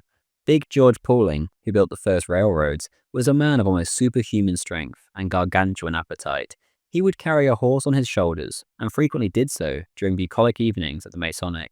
On one notable occasion, he and 2 friends breakfasted off 1,000 oysters, washed down with champagne." End quote. Joyce continues, quote, "The characters abounded. There was the Irish giant, 5 foot tall, who fought all and sundry for the price of a drink, and Diamond Lil, whose front tooth sported a gemstone. The Deacon of Hong Kong, a mysterious gentleman who did heaven knew what passed beneath his ecclesiastical exterior, would turn up at intervals to command respect for the cloth and free whiskey from the bibulous citizenry." End quote. Another interesting character was a certain Tex Long, an American who had run away from home at the age of 10 and became a cowboy. He later prospected and mined from Mexico to Alaska. He then crossed the Bering Strait into Russia and trekked all the way westwards over the course of 2 years until he ended up in England. Tex had then sailed to Port Elizabeth and followed up behind the pioneers, arriving in Fort Victoria in 1891, where he pegged out his claims and mined for gold. He would later join the Victoria Rangers and featured at the battles of Shangani and Bembezi, before joining the Grey Scouts in the Second War, where he was awarded 2 medals for bravery. The first birth in Salisbury was to a Mrs. Pascoe, wife of Major John Pascoe, founder of the local Salvation Army. Soon enough, a newspaper was founded, first called the Zambesian Times, then the Mashonaland Herald, and later the Rhodesian Herald. Things were far from perfect, of course, and conditions weren't up to most people's expectations, but regardless, a real, beautiful community was beginning to sprout up. As for the name of this new land itself, there was some debate. Rhodes wanted Zambesia, Jameson wanted Charterland, but Rhodesia quickly became the preferred journalistic nomenclature, and the choosing of the name Rhodesia Herald for the paper settled the matter, once and for all. As of a year in, there had been no deaths from the natives. The Mashona had simply sat there and watched as their lands were colonized by the white man. As was to be expected, most of the deaths came from malaria. There were other hazards too, most of all for those who had to travel. On Christmas Eve 1890, a trooper named Thomas set off north on his mail rounds. He had 2 horses, one to ride and one to carry his saddlebags containing the royal mail, which was so important to the isolated settlers. On his current course, it seemed he would spend his New Year's at Thule on the Rhodesian border. This was certainly something to look forward to, and the drink would be flowing. With this on his mind, he kept pushing north. There was, however, an enemy lying in wait for him. As the unsuspecting Thomas passed by, a lioness flung herself at his mail horse and began savagely clawing at it. The Royal Mail, however, had saved the horse, and the lioness found her claws tangled in the saddlery and mail bags. Thomas immediately grabbed his rifle and fired off a shot at the terrifying beast. The horse, now even more terrified, bolted back the way which they had set off from. Thomas, meanwhile, tumbled from his horse and luckily managed to scramble up a nearby tree whilst his horse joined his friend and fled back south. The lioness had to content herself with the saddlebags, and Thomas could only wait as she tore up the precious Royal Mail. This he spent his entire Christmas Day doing, until a patrol found him late that evening. In true British fashion, a great big joke was made out of the whole ordeal, and the leg-pulling began. Every camp and trooper on the route had soon heard of Thomas's experience, and needless to say, his first whiskey at Fort Thule was the best he had ever tasted. John Edmund, the man who would provide, and still provides the soundtrack to a nation, would even write a song in Trooper Thomas's honour, telling his story. Thomas, however, was fortunate. Trooper Clark had set out the same year and had been less fortunate. He was savaged by a crocodile, lost a leg, and later died on the riverbank from loss of blood. This land the British were settling certainly had its hazards. Other, human hazards also made themselves known in the early days. Crimes of violence were increasingly common, and to a degree, this was somewhat expected, as men accustomed to civilization were thrust into their new environment. There were no witnesses who could tell of the tragedies which occurred, and often all that would be found of someone was a few bones or scraps of clothing. Back home, justifiably, a few eyebrows were raised, and Rose's enemies prepared to get on the offensive. Mr. Jameson, then, was convinced to make a brutal example of the first man he actually caught. That man was a Jew named Andries. Andries was riding with 2 Dutch brothers and an Englishman. Inexplicably, the Jew shot the poor Englishman in the head and killed him.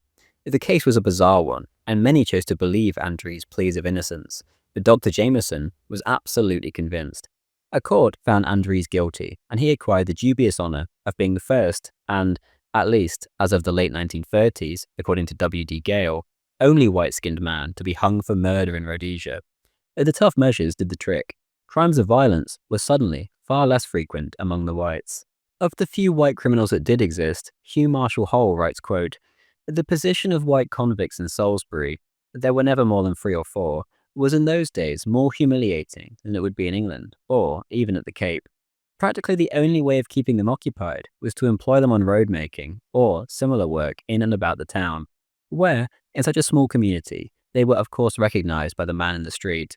As a set-off against this, their life within the jail walls was made as tolerable as possible by liberal food and by privileges such as tobacco, which are not usually allowed to hard labour prisoners. It is related of one long-sentence man, whose conduct was so good that he was sent out daily to do carpentry jobs without a guard, that he was seen one evening running down the street with his bag of tools on his shoulder by a friend who wanted him to stop and have a chat. "Can't wait," he shouted as he hurried past. "The jail shuts at 6, and if I don't get back in time, I'll be locked out." End quote. There was, of course, the natives, who then, as now, are far more likely to commit violent crime. A particularly shocking incident was one involving a Zulu called Jim. Jim was arrested by his employer, Grady, for stealing cattle. Grady took Jim from place to recover his cattle, and he stopped on the Matabele Road, 30 miles outside of Salisbury. Grady got out of the wagon and left Jim tightly bound in the back. His wife and child, as well as a man named Mackenzie, were both also in the wagon. The two men were ill with fever. Grady went to the nearby farm to grab some milk, when suddenly Jim wriggled within reach of a rifle and fired a shot at Grady. The bullet hit the poor farmer in the spine and paralyzed him. He then wriggled out of his bonds and massacred Mrs. Grady, her child, and Mackenzie before they could even react. Grady was left for dead, and the savage plundered the wagon and ran off. A few days later, though, the careless criminal was caught in Salisbury and thrown into the police station. A crowd quite rightly formed to lynch this murderer, and the policeman was having a nightmare trying to get the townspeople under control. A wave of righteous indignation had swept over the white man, and nothing less than Jim's head would do. The police tried lying and saying Jim wasn't there, but when that didn't work, the jailer ordered his native police to level their rifles at the crowd. This, obviously, only infuriated the whites even more. Thankfully for everyone involved, however, Dr. Jameson showed up and urged cool heads. What would everyone back in England say if the Rhodesians couldn't uphold simple law and order? If the sheltered liberals, who didn't know the first thing about Africa back home, got their hands on this story, he quite rightly explained, that could mean the end of Rhodesia, as the company could lose her charter. Jameson exclaimed, quote, "If we don't hang Jim, you can hang me now. I suggest we go to the Masonic and have drinks all round," end quote. The crowd gave 3 cheers for Jameson, and law and order prevailed. Of Jameson, Frederick Selous wrote, quote, "Dr. Jameson has endeared himself to all classes of the community in his tact and good temper, and has managed all the diverse details connected with the administration of a new country with a correctness of judgment which amounts to nothing less than genius, and genius of a most rare and versatile order. He was the man for the position," end quote. Clearly, though, there was a lot of problems going on, despite Jameson's best efforts, and there was a general recapitulation organized in which the settlers made their grievances known after the first year. They had been promised gold, but very little gold had been found. Results would have to come soon. Mining the gold that was even found was barely worth the effort for such little reward. In the early days, there just wasn't the machinery needed to mine efficiently, but this wasn't the main problem. The human capital that the Rhodesians were given to mine with was subpar, to say the least. The early days produced some stories which are almost too hilarious to read with a straight face. W.D. Gale writes, quote, "The Matabele had never seen machinery before, and it appeared to their superstition-ridden minds to be possessed of some peculiar devil which had been mastered by the magic of the white man. They could not understand the working of steam, and regarded it as the manifestation of the supernatural being who snorted and gasped in the boiler in his efforts to get out. With the best intentions in the world, the natives kept doing the wrong things, and the 2 white men had their hands full to prevent them from unwittingly wrecking the plant," end quote. And quote, "Early one morning, the stars were obscured by cloud. The stoker awoke, uneasily scanned the sky, concluded that the morning star had risen and set, and rushed down to fire the furnace. Soon, the smoke began to rise and escaped at the valve. Here was the smoke devil trying to get out. The stoker threw a couple sacks over the valve, but the steam continued to shriek its way to freedom. In desperation, he pulled up his trousers and added them to the sacks, then followed his shirt, but it was all in vain. Casting all caution to the winds, he threw himself on top of the pile, determined at all costs to keep the devil imprisoned. The unearthly scream as the steam forced its way out finally brought Dawson at the double to see what was wrong. He found a naked and thoroughly frightened native sitting on the valve, almost out of his wits with fear that the smoke devil would escape from his prison and slay him," end quote. A month after the settlers organized to make their complaints known, Rhodes himself made his first visit to the colony, where he wasn't overly surprised to see the state of things. He said to his shareholders later, quote, "I found a discontented population of about 1,500 people, and an expenditure of about £250,000 a year upon police. Things looked rather bad, because it was not only the large number of police, but also the feeding of them, which had to be done by carting the food 1,700 miles from the coast. Dr. Jameson and myself have talked matters over, and he said, 'If you will give me £3,000 a month, I can pull through,' end quote." Despite everything, the colony was making great progress. Chris Ash writes in his biography of Jameson, The If Man, quote, "By mid-1893, the settlement of Mashonaland was progressing very smoothly under Jameson's common sense stewardship. Though modest in comparison to the vast deposits of the Transvaal, reefs were being worked and gold was being obtained, especially in fields around Missouri and Fort Victoria. Wagon loads of settlers continued to make their way into Mashonaland, and farmers were gathering in excellent harvests. Farms all over Fort Salisbury were growing cabbages, cauliflower, onions, oats, and maize, and a dam had been built to control water supplies for irrigation. Salisbury was expanding and boasted a synagogue, an Anglican church, the Masonic Hotel, and a branch of the Standard Bank. The telegraph had long since reached the capital. A railway was being built. There was a regular and efficient postal service, a school had opened, and there was even a daily milk delivery service in the capital, end quote. Regardless, the company itself and the settlers would continue to squabble over their differences, and tensions slowly bubbled. Events, however, would soon overtake them. Their differences would very soon be meaningless. King Lobengula had watched on as the whites had built up a superior civilization in his vassals' lands, seemingly overnight. He had assumed he could scare the initial column off by simply having a military force shadow them, but he was wrong. The whites were expanding their Salisbury and Fort Victoria settlements, and extending out further and further into the countryside, spreading civilization as they went. To head this off, or at least to spite Rhodes, Lobengula granted a Jewish-led German company a concession, which superseded the Rudd concession. Essentially, this allowed Rhodes' German rivals to allocate land in Mashonaland for 100 years, which obviously was completely illegal under the terms of the previous agreement with the English. Rhodes, however, turned the entire situation on its head. He simply paid the Jew responsible, Edward Lippard, £30,000 for his concession, and so he gained the right to allocate land in Mashonaland instead. Lobengula was left deceived. His plan had been completely turned on its head, and the future looked bleaker than ever.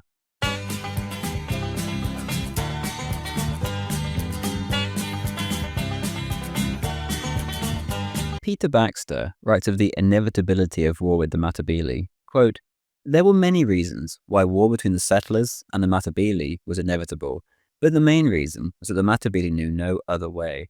It was how they had been wrought, it was how they lived, and it would be how they died. It is also a fact that the Matabele failed to appreciate the lesson visited upon them by their first encounter with firearms, believing still in the capacity of their army to overrun and drive out a handful of lightly armed whites." End quote. Rhodes, too, had plenty of reason to fight a war. There was no fear on his part that a war would be lost. In fact, he saw it as inevitable due to Matabele behavior. The issue was who the actual victor would be, the company or the imperial government. If it was the latter, then Matabele land would become a crown protectorate, and Rhodes' private colony of Rhodesia would be dead. This war was certainly not something he wanted anytime soon, though. Back in London, the trade of company shares had begun to dry up on the stock exchange. In a measure to turn this tide, Rhodes had Randolph Churchill, father of Winston, come and visit on the understanding that he would write optimistic articles about the colony. Randolph, however, utterly betrayed Cecil and their understanding. He dragged the colony through the mud, ridiculing everyone and everything he saw, even going so far as to call it a dystopia. The negative press grew and grew. On top of this, the natives were really pushing their luck, and incidents were beginning to take place in which settlers were slaughtered, and more commonly, goods stolen, copper wire especially seeming to be a favourite. Something had to be done. Rhodes and Jameson duly sat down to discuss. The latter would go on to write in a telegraph, quote, "Rhodes might consider the advisability of completing the thing. The cash could be found, and it could be done pretty cheaply if the Matlutsi police and the High Commissioner keep out of it. We have an excuse for the row over murdered women and children now, and getting Matabele land open would give us a tremendous lift in shares and everything else. The fact of its being shut up gives it an immense value both here and outside." End quote. At the same time, however, to cut costs, the police force was reduced from 650 men to 150, a strange measure for a company that wanted imminent war. In a letter at that time, Jameson had warned against provoking a war, which would, quote, "from a financial point of view, would throw this country back to God knows when," end quote. Another letter of his to Lobengula, through the company's agent in Bulawayo, read, quote, "All the white people in Mashonaland have strict orders not to enter his country. My police and magistrates in each district have strict orders to prevent any white people going beyond our recognized line. I am determined not to have trouble between the king's people and ourselves through the recklessness of individuals, and they should be punished in each case." End quote. Jameson had even tried to get Matabele workers to come over to Mashonaland. He wrote to John Moffat at Bulawayo, quote, "One Matabele does as much work as half a dozen of these miserable Mashoners. I hope you will continue to urge the king to allow his people to come and work." End quote. Other men in both camps certainly did want to come to blows. For now, though, a modus vivendi was reached regarding boundaries between Lobengula and Jameson. The Matabele king had his men garrison the line. Despite this, raids still occurred, but were very limited. Jameson, for the sake of peace, did his best to just try and ignore them. There was trouble between Matabele and Mashona, too. Oliver Ransford writes of the Matabele brutality towards the Mashona in his book, The Rulers of Rhodesia. Quote, once they had consolidated their position in Matabele land, Mizilkazi's impis were sent off raiding the Mashona living beyond the Umniati River. The raids were conducted in so brutal a manner that they are still spoken of in Rhodesia with horror, and even today, the Matabele and Mashona maintain a deep-rooted aversion for each other. The forays took place each winter. The target for the year was indicated at the ceremony of the first fruits, held during the rains, when the king threw a spear in a chosen direction. After being doctored with all sorts of weird charms and given dagger to smoke, the warriors would pour into Mashonaland in an orgy of looting, burning, and killing. Even now, it is impossible to read about their brutality without recoiling. It is not so much the warriors' brutality that seems so appalling, for after all, that was commonplace in Bantu Africa before the colonial era. It is rather the air of cold-blooded nonchalance with which the raids were conducted that gives them their special flavor of horror." End quote. The Matabele continued to push the boundaries, harassing and robbing the whites and Mashona alike, often stealing the latter's cattle, which they claimed actually belonged to Lobengula. Lobengula sent a raid across after tribute was not received, with the strictest of instructions to not touch the whites, but these were only partially obeyed.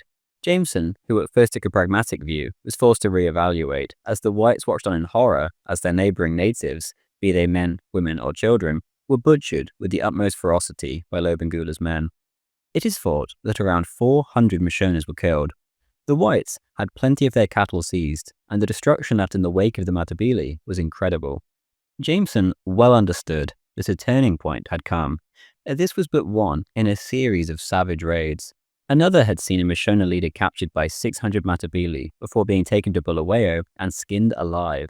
Getting the Mashona to work for the white man under these conditions was quite a task. Even the slightest hint of a Matabele raid would send the colony's Mashona workforce fleeing for the hills, and they wouldn't return for weeks. All the complaints which Jameson fired off to Lobengula came to nothing. After all, the Matabele economy completely relied on raiding the neighbouring tribes. Of protecting these natives, Sir Philip Bourchier reported, quote, "A large impi passed through the camp of the Mashonaland Agency, situated about 14 miles from Victoria. At the time, they were employing about 150 natives. These were absolutely paralysed with fear and announced their intention of leaving directly. It was only with great trouble and persuasion that they were induced to remain, and our position was a most false one.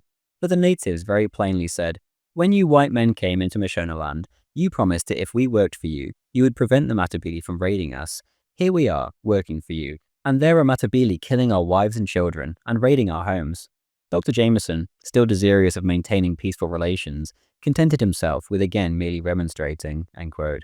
Captain Harry Greenfield, who had recently arrived in Fort Victoria, wrote home in a widely published letter, quote, "You have, of course, heard of the trouble we have had with our beloved next-door neighbour, Lobengula. Not content with the stipends the chartered company have been paying him for some years past, he must needs kick up his heels and allow his warriors to approach our very towns in pursuit of the helpless and likewise worthless Mashonas. An Englishman can, and does, stand a lot of cheek from a nigger, but when it comes to killing our own native servants in the precincts of the town, even we, who take our pleasures sadly and our cheeks soberly, had to rise in our wrath and chastise our dusky brethren. Of course, according to the Gospels of St. Labby and Exeter Hall, we should not have done this, and then they would have swooped down in their tens of thousands and butchered man, woman, and child. This is the programme Exeter Hall would have liked us to follow, rather than injure a few of their petted heathen, who, by the by, would have as much pleasure in slitting a few of the above-named Tregiophilists as those of their Mashona vassals. Being, however, men who live among the black devils and know their ways, we are taking the bull by the horns and are going to make a bold push for Bulawayo." End quote. After the latest 3,500-strong Mashona slaughtering raid on the 9th of July, Jameson met with the raiders' leaders after days of mass murder and theft, but they denied all knowledge of a border between them and the whites' colony even existing. The Matabele leader demanded that all the Mashona refugees hiding in Fort Victoria be handed over so they could be slaughtered downstream of the river, so as to not contaminate the whites' drinking water. Jameson, disgusted, gave the Matabele an hour to clear off, or else he would send his men out on an armed patrol to enforce his orders. To his men, Jameson said, quote, "I intend to treat them like dogs and order the whole impi out of the country. Then, if they do not go, send Lendi out with 50 mounted men to fire into them, end quote. Of the carnage, the Anglican minister at Fort Victoria, Reverend Sylvester, reported, quote, "One Sunday, July the 9th, at about 3 o'clock in the morning, whilst I was holding my Sunday school, I found my church and parsonage surrounded by an impi of Matabele who were on all sides massacring the Mashonas without mercy, simply out of thirst for blood. To Europeans who know little of the situation, it would be a sickening sight to see the number of human beings lying dead on all sides, mutilated by the Matabele.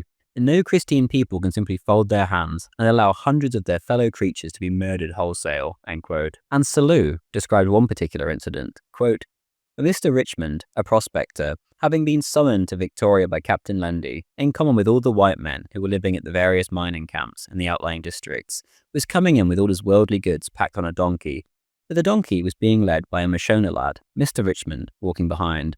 A party of Matabele being encountered, the Mashona boy let go of the donkey and ran and clasped Richmond around the legs. The Matabele dragged him shrieking and assegaied him to pieces in front of his master. Richmond, although I believe he had a rifle with him, was afraid to use it, but he remonstrated strongly with the murderers of his servant, when one of them, placing his hand on his arm, said, 'You keep quiet, white man. We have been ordered not to kill a white man now, but your day is coming,' end quote. 2 days passed since the warning, and only then was Captain Charles Frederick Lendi unleashed by Jameson with his armed patrol. Soon enough, they were fired on by Lobengula's men, and they, naturally, returned the favour. An unstated number of Matabele men dropped dead, including the ringleader of the raid, Umgundan. The rest of the blacks then scattered off into Matabele land. Jameson, meanwhile, wasted no time in figuring out how to turn this situation to the company's advantage. The Matabele, too, geared up for war. Malaba, Lobengula's lifelong chief advisor, was butchered to please the war party. His family were all slaughtered, and even his dogs were stoned to death.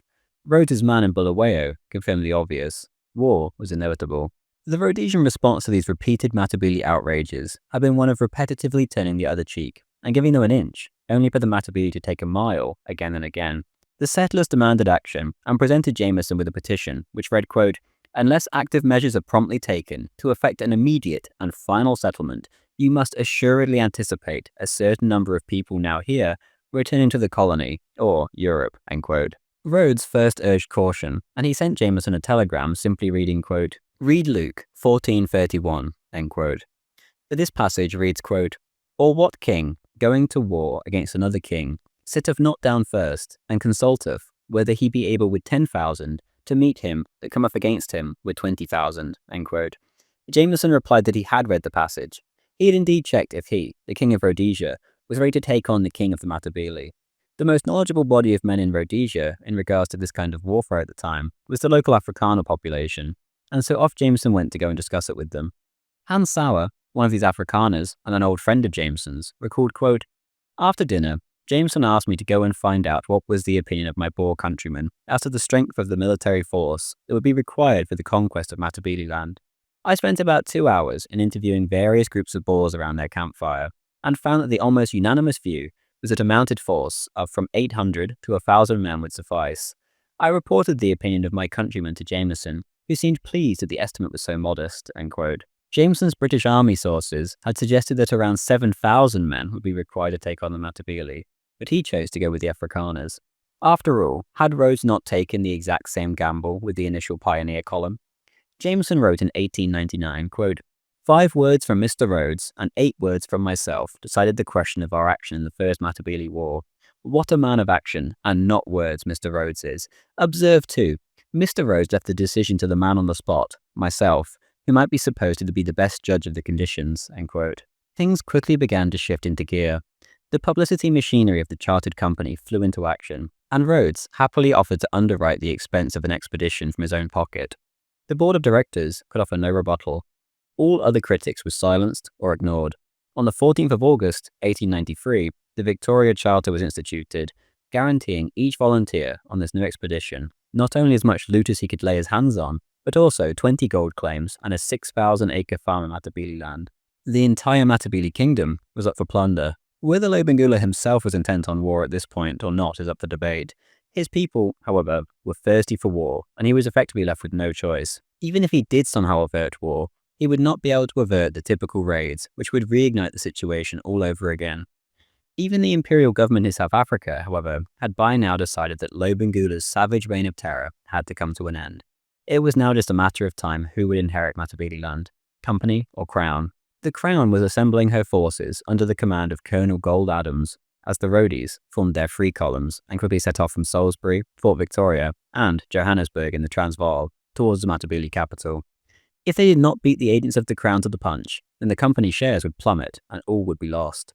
The imperial forces were being built up in Bechuanaland, where King Khama, the local Christian and extremely pro-British king, provided over 1,000 of his own men to help crush his hated Matabele enemy. Here, they linked up with the men from the Transvaal, led by Captain Ralph, also known as Ralph's Rangers. The First Matabele War had officially begun. As the three company columns advanced, the Matabele completely and utterly refused to take advantage of their natural advantages, in which they could have used their superior numbers in the form of highly mobile, harassing guerrilla units. Instead, they chose to face up against the company with their Maxim guns and muskets in classic battle formations. There was, obviously, only ever going to be one winner, and indeed, the war was a short, bloody and one-sided one. 100 miles from Fort Victoria, a group of immigrants was making their way up north. Amongst their number was Frederick Russell Burnham, a famous American cowboy and one of the world's greatest scouts. In late July, word reached his group of what was going on up north, and many of them chose to turn back. For him, though, there was no question of doing so. It all seemed so reminiscent of his battles with the Indians back out west.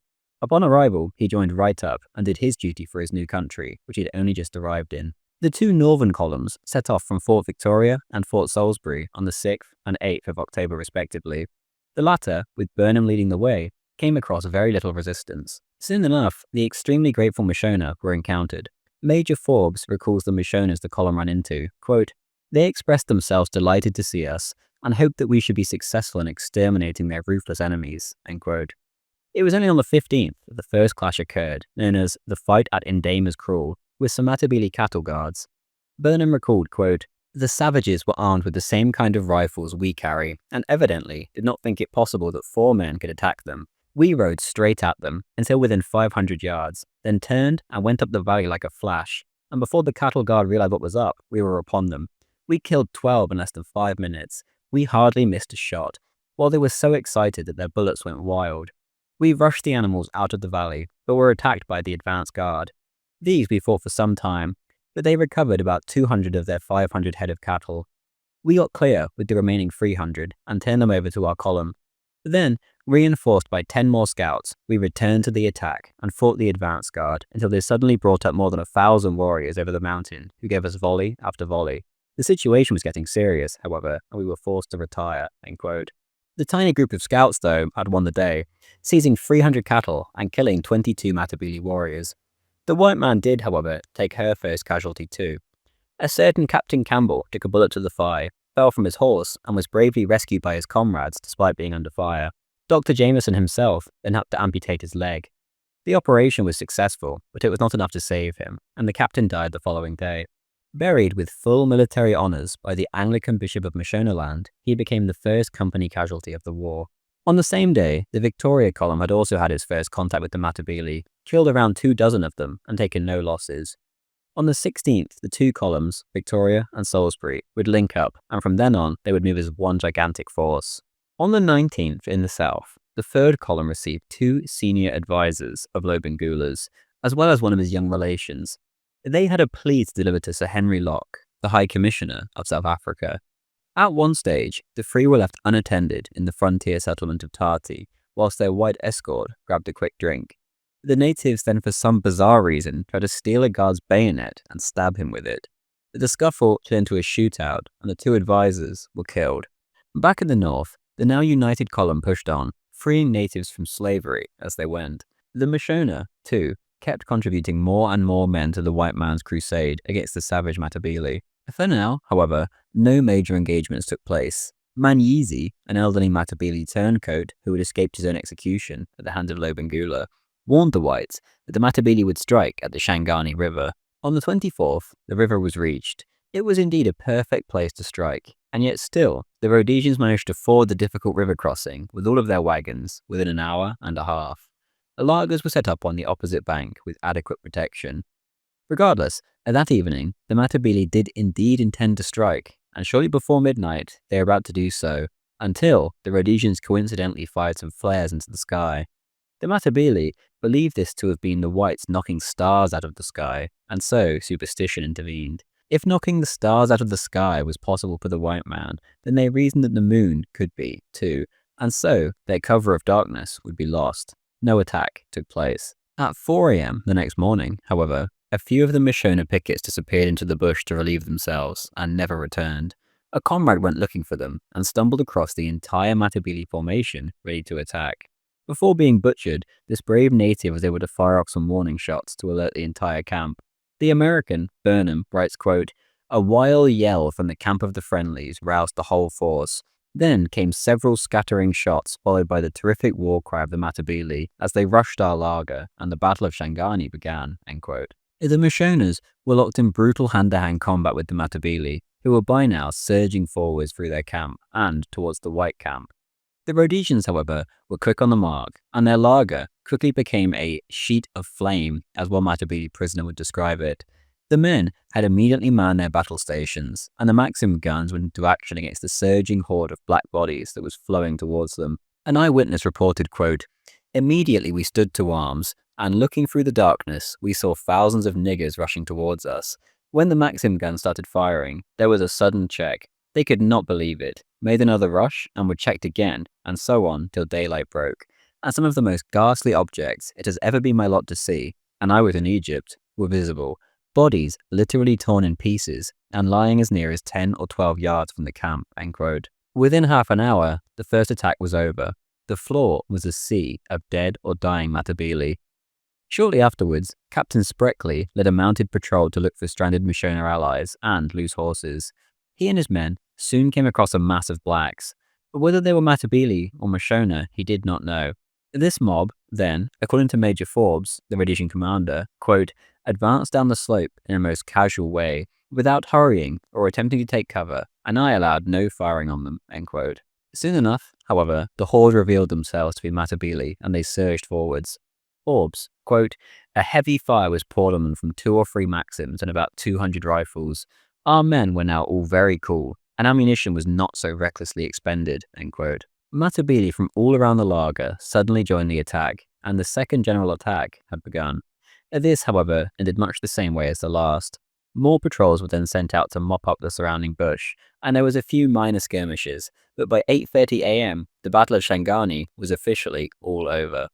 All in all, a single Rhodesian was mortally wounded and would die later that evening. He was a Jewish boy from Manchester, Trooper Walters. During the fighting, he had attempted to hide by wrapping himself in a blanket, and then he hid amongst the horses. A stray bullet put an end to the deserter. 6 others were wounded, but survived. One Cape boy, that being a mixed-race chap, was also killed, and 34 Mashona allies lost their lives, as well as a bunch of their women and children in the laager. The whites did their best for the wounded, but the Mashona seemed not to care. Charles Donovan writes in With Wilson in Matabele Land, quote, "What's the good?" they said. "They no good, no hand for fight. Leave him, let him die," and so forth. The wounded natives were also in some cases so afraid that their friends, acting in the capacity of bearers, would drop them, that they positively refused to move. In one case, a man who had been told to carry a small boy was observed to put him down again, being much more anxious to carry his bundle of filthy rags and a few old goat skins than the poor little sufferer. He was, however, speedily compelled to bring along his human load. These incidents show in what light esteem they hold human life, that the struggle for existence is so hard that every man looks first to himself and thinks of nothing else." End quote. The Matabele, despite possessing modern Martini Henry rifles, suffered well over 500 casualties at the very least. Many bodies were dragged away from the field, and many more Matabele killed themselves in the wake of the defeat. The Matabele tactics were questionable, to say the least. Chris Ash writes in Matabele, quote, "Equally effective was the company's artillery. Though the 7-pounders only fired a total of 7 rounds, and the 2-pounder Hotchkiss gun only 28 in the action, they nevertheless did good execution, inflicting considerable losses on the retreating enemy. It was noticed that whenever a shell was flung into the midst of the Matabele, they would discharge their rifles into the explosion. When prisoners were later asked why, it was revealed that the Matabele believed each shell to contain several small, murderous fellows who sprung out when it exploded, and they had been trying to shoot these diminutive killers. Other perplexed prisoners asked, how we managed to wrap bullets in a blanket and throw it at them, end quote. And W.D. Gale writes, quote, the Matabele inaccuracy with the rifle was one of the features of the battle. Most of the bullets whistled high through the air. It was afterwards explained by the fact that the natives thought that the higher they raised their sights, the more effective would be their marksmanship, so that, when firing at an object 100 yards away, they would slide the sight up to 1,000 yards range. Their ignorance of the purpose of the sight saved many lives in that first encounter of the Shangani, end quote. The natives would famously also have this same problem 80 years later during the Bush War.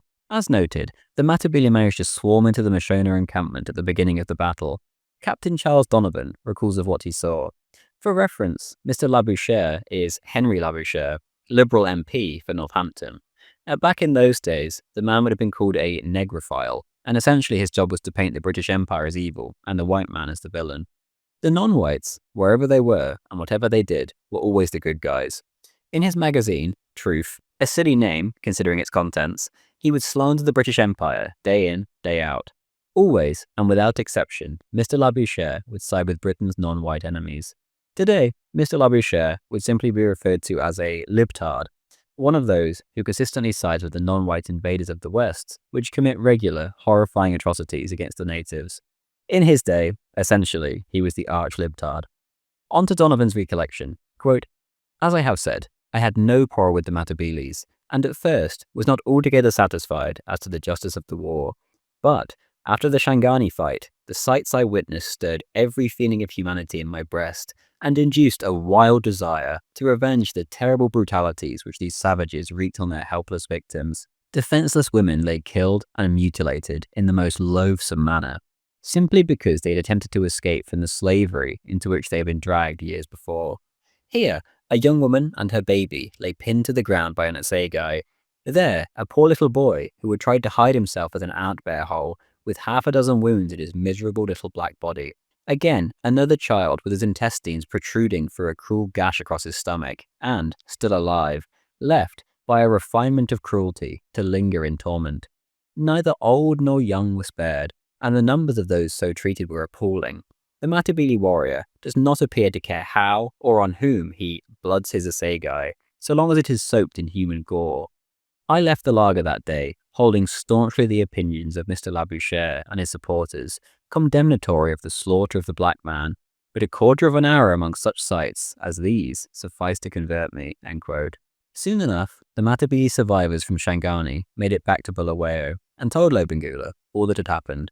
His elite forces, the 2 royal regiments, laughed at and mocked these survivors. They thought this whole ordeal should be a walk in the park, and they were supremely confident, stating that they would kill the elderly Rhodesians and take the younger ones as slaves. Then, to prove they weren't all talk, they set off for the front to join the main Matabele force. As the whites pushed on, one fellow met a rather heroic fate, that being Captain Williams. Williams' horse suddenly bolted upon hearing a rifle fire during a patrol, and the poor captain was sent off on top of him. The horse, Bulawayo, was the exact same horse which Frank Thompson had escaped from the Matabele on a few years beforehand. The poor horse was never seen again. Williams too went missing. John Selous, an old servant of Frederick Selous, set off and followed Williams' spoor, but was unable to find any trace of the man. Only later would it come to light what had happened. After being chased for several miles through the hills, his horse had failed him, and he got up on top of a rock and prepared to sell his life dearly. With his rifle and his revolver, he fired at his savage pursuers, taking down several of them before he met his own inevitable fate and was swarmed by sheer numbers. By the 1st of November, the Rhodies were a mere 20 miles from Bulawayo, and there was minor skirmishes throughout the morning. Regardless, they set up camp in a rather laid-back fashion. Security was lax. The position of the lager was abysmal, with lots of dead ground and no nearby water sources. Everything looked set up for a massacre at the hands of the 8,000 Matabele warriors who were creeping around in the nearby bush. Just north of the Salisbury lager were 2 pickets, Trooper White and Trooper Thompson, who seemed to be more interested in chatting away than actually keeping watch. It's worth remembering that this was not the British Army, and that level of discipline simply was not present here. Regardless, out of nowhere, thousands of Matabele warriors surged out of the bush and were on them before the duo even knew what was happening. Thompson tried to bolt up a tree but was dragged down and butchered. White somehow got onto his horse, fell off it again, and then managed to run towards the lager with thousands of Matabele warriors hot on his heels. For years to come, this place would be known as White's Run. The Battle of Bembezi had begun. Other columns, like a swarm of locusts, suddenly appeared out of the bush from other directions too, and swarmed towards the laager, whilst hundreds of rifles fired at the Rhodesians from cover. The alarm went up. The Rhodes stopped what they were doing and promptly rushed to their battle stations. Luckily for Trooper White, his men were some of the greatest sharpshooters on the planet, if not the best disciplined. Those blacks who were right on his tail were the first to be picked off by deadly accurate rifle fire, and White was able to make it back safe and sound. The Matabele fired back, of course, but their accuracy was as atrocious as ever. The Maxim guns had by now since started up, and began tearing into the onrushing horde, which included the Royal Imbizo and Ngubu regiments. As Rhodesian national treasure John Edmund was later to famously sing, quote, "The wild Ngubo, with the fierce Imbizo on their right, came charging from the northern bush. They were a fearful sight. And near 6,000 warriors, we stopped them on the run. The bravest of the brave could never match the Maxim gun," end quote. He was quite right. It was a slaughter. Despite this, the Matabele regrouped in cover 300 yards from the laager, and then made another go of it, in what was essentially a suicide charge led by Lobengula's executioner. Burnham later wrote, quote, "A giant standing at least 6'6" and weighing probably 250 pounds, they're one of the most heroic charges, running with his spear and rifle directly through the hail of lead until within a few yards of the laager. He dropped the closest to us of all who fell that day," end quote. During the thick of the fighting, Dr. Jameson picked up a rifle and remarked to the man next to him, "I have never shot a man in my life. I wonder what it is like," before opening fire at the onrushing horde of black bodies. Major Forbes ordered Captain Delamore to take his infantry and form a skirmish line to sweep the Matabele from the field. They marched on, following their orders to the letter, before expelling the Matabele from the bush. The battle was over. The Matabele had lost somewhere in the region of between 800 and 1,000 dead and wounded.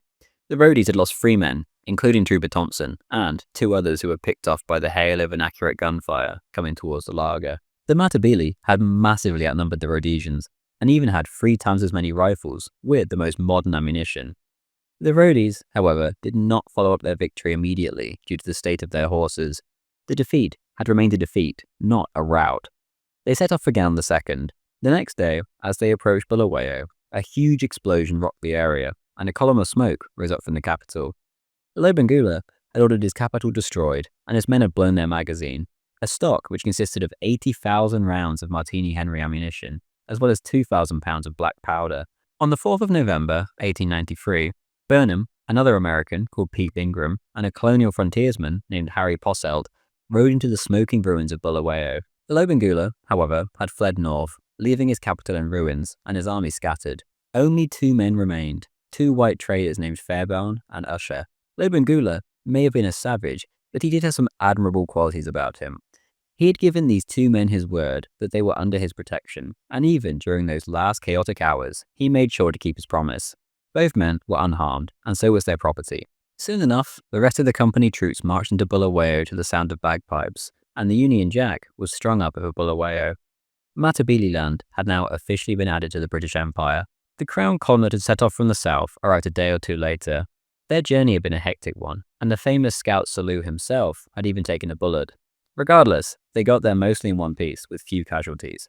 Salou reported of the campaign so far in a letter, quote, "The Matabele generalship has been abominably bad. They never did what they ought to have done, and we took advantage of their opportunities.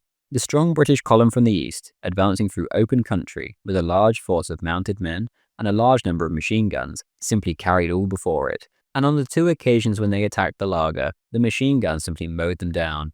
No one, knowing their abominable history, can pity them or lament their downfall. They have been paid back in their own coin." Our column, advancing from the west, had very great difficulties to contend with, as the whole country on that side is covered with thick bush and broken hills. Had the Matabele here made a determined opposition, we could never have got through, and should probably have met with disaster, end quote. As for Matabele land itself, the company had prevailed and was evidently the new owner. With no Lobengula to formalize the surrender, however, the war was technically not over. To make things official, Lobengula had to be captured, and it had to be the company who did it.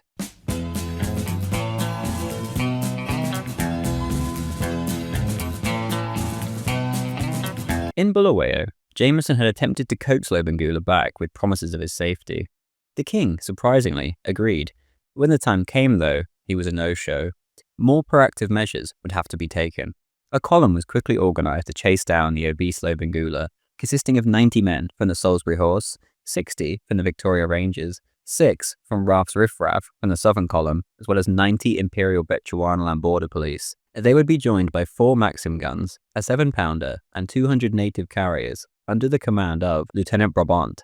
Major Forbes was nominally in charge of the column, but the much-loved Major Wilson was also present and made things a little more complex.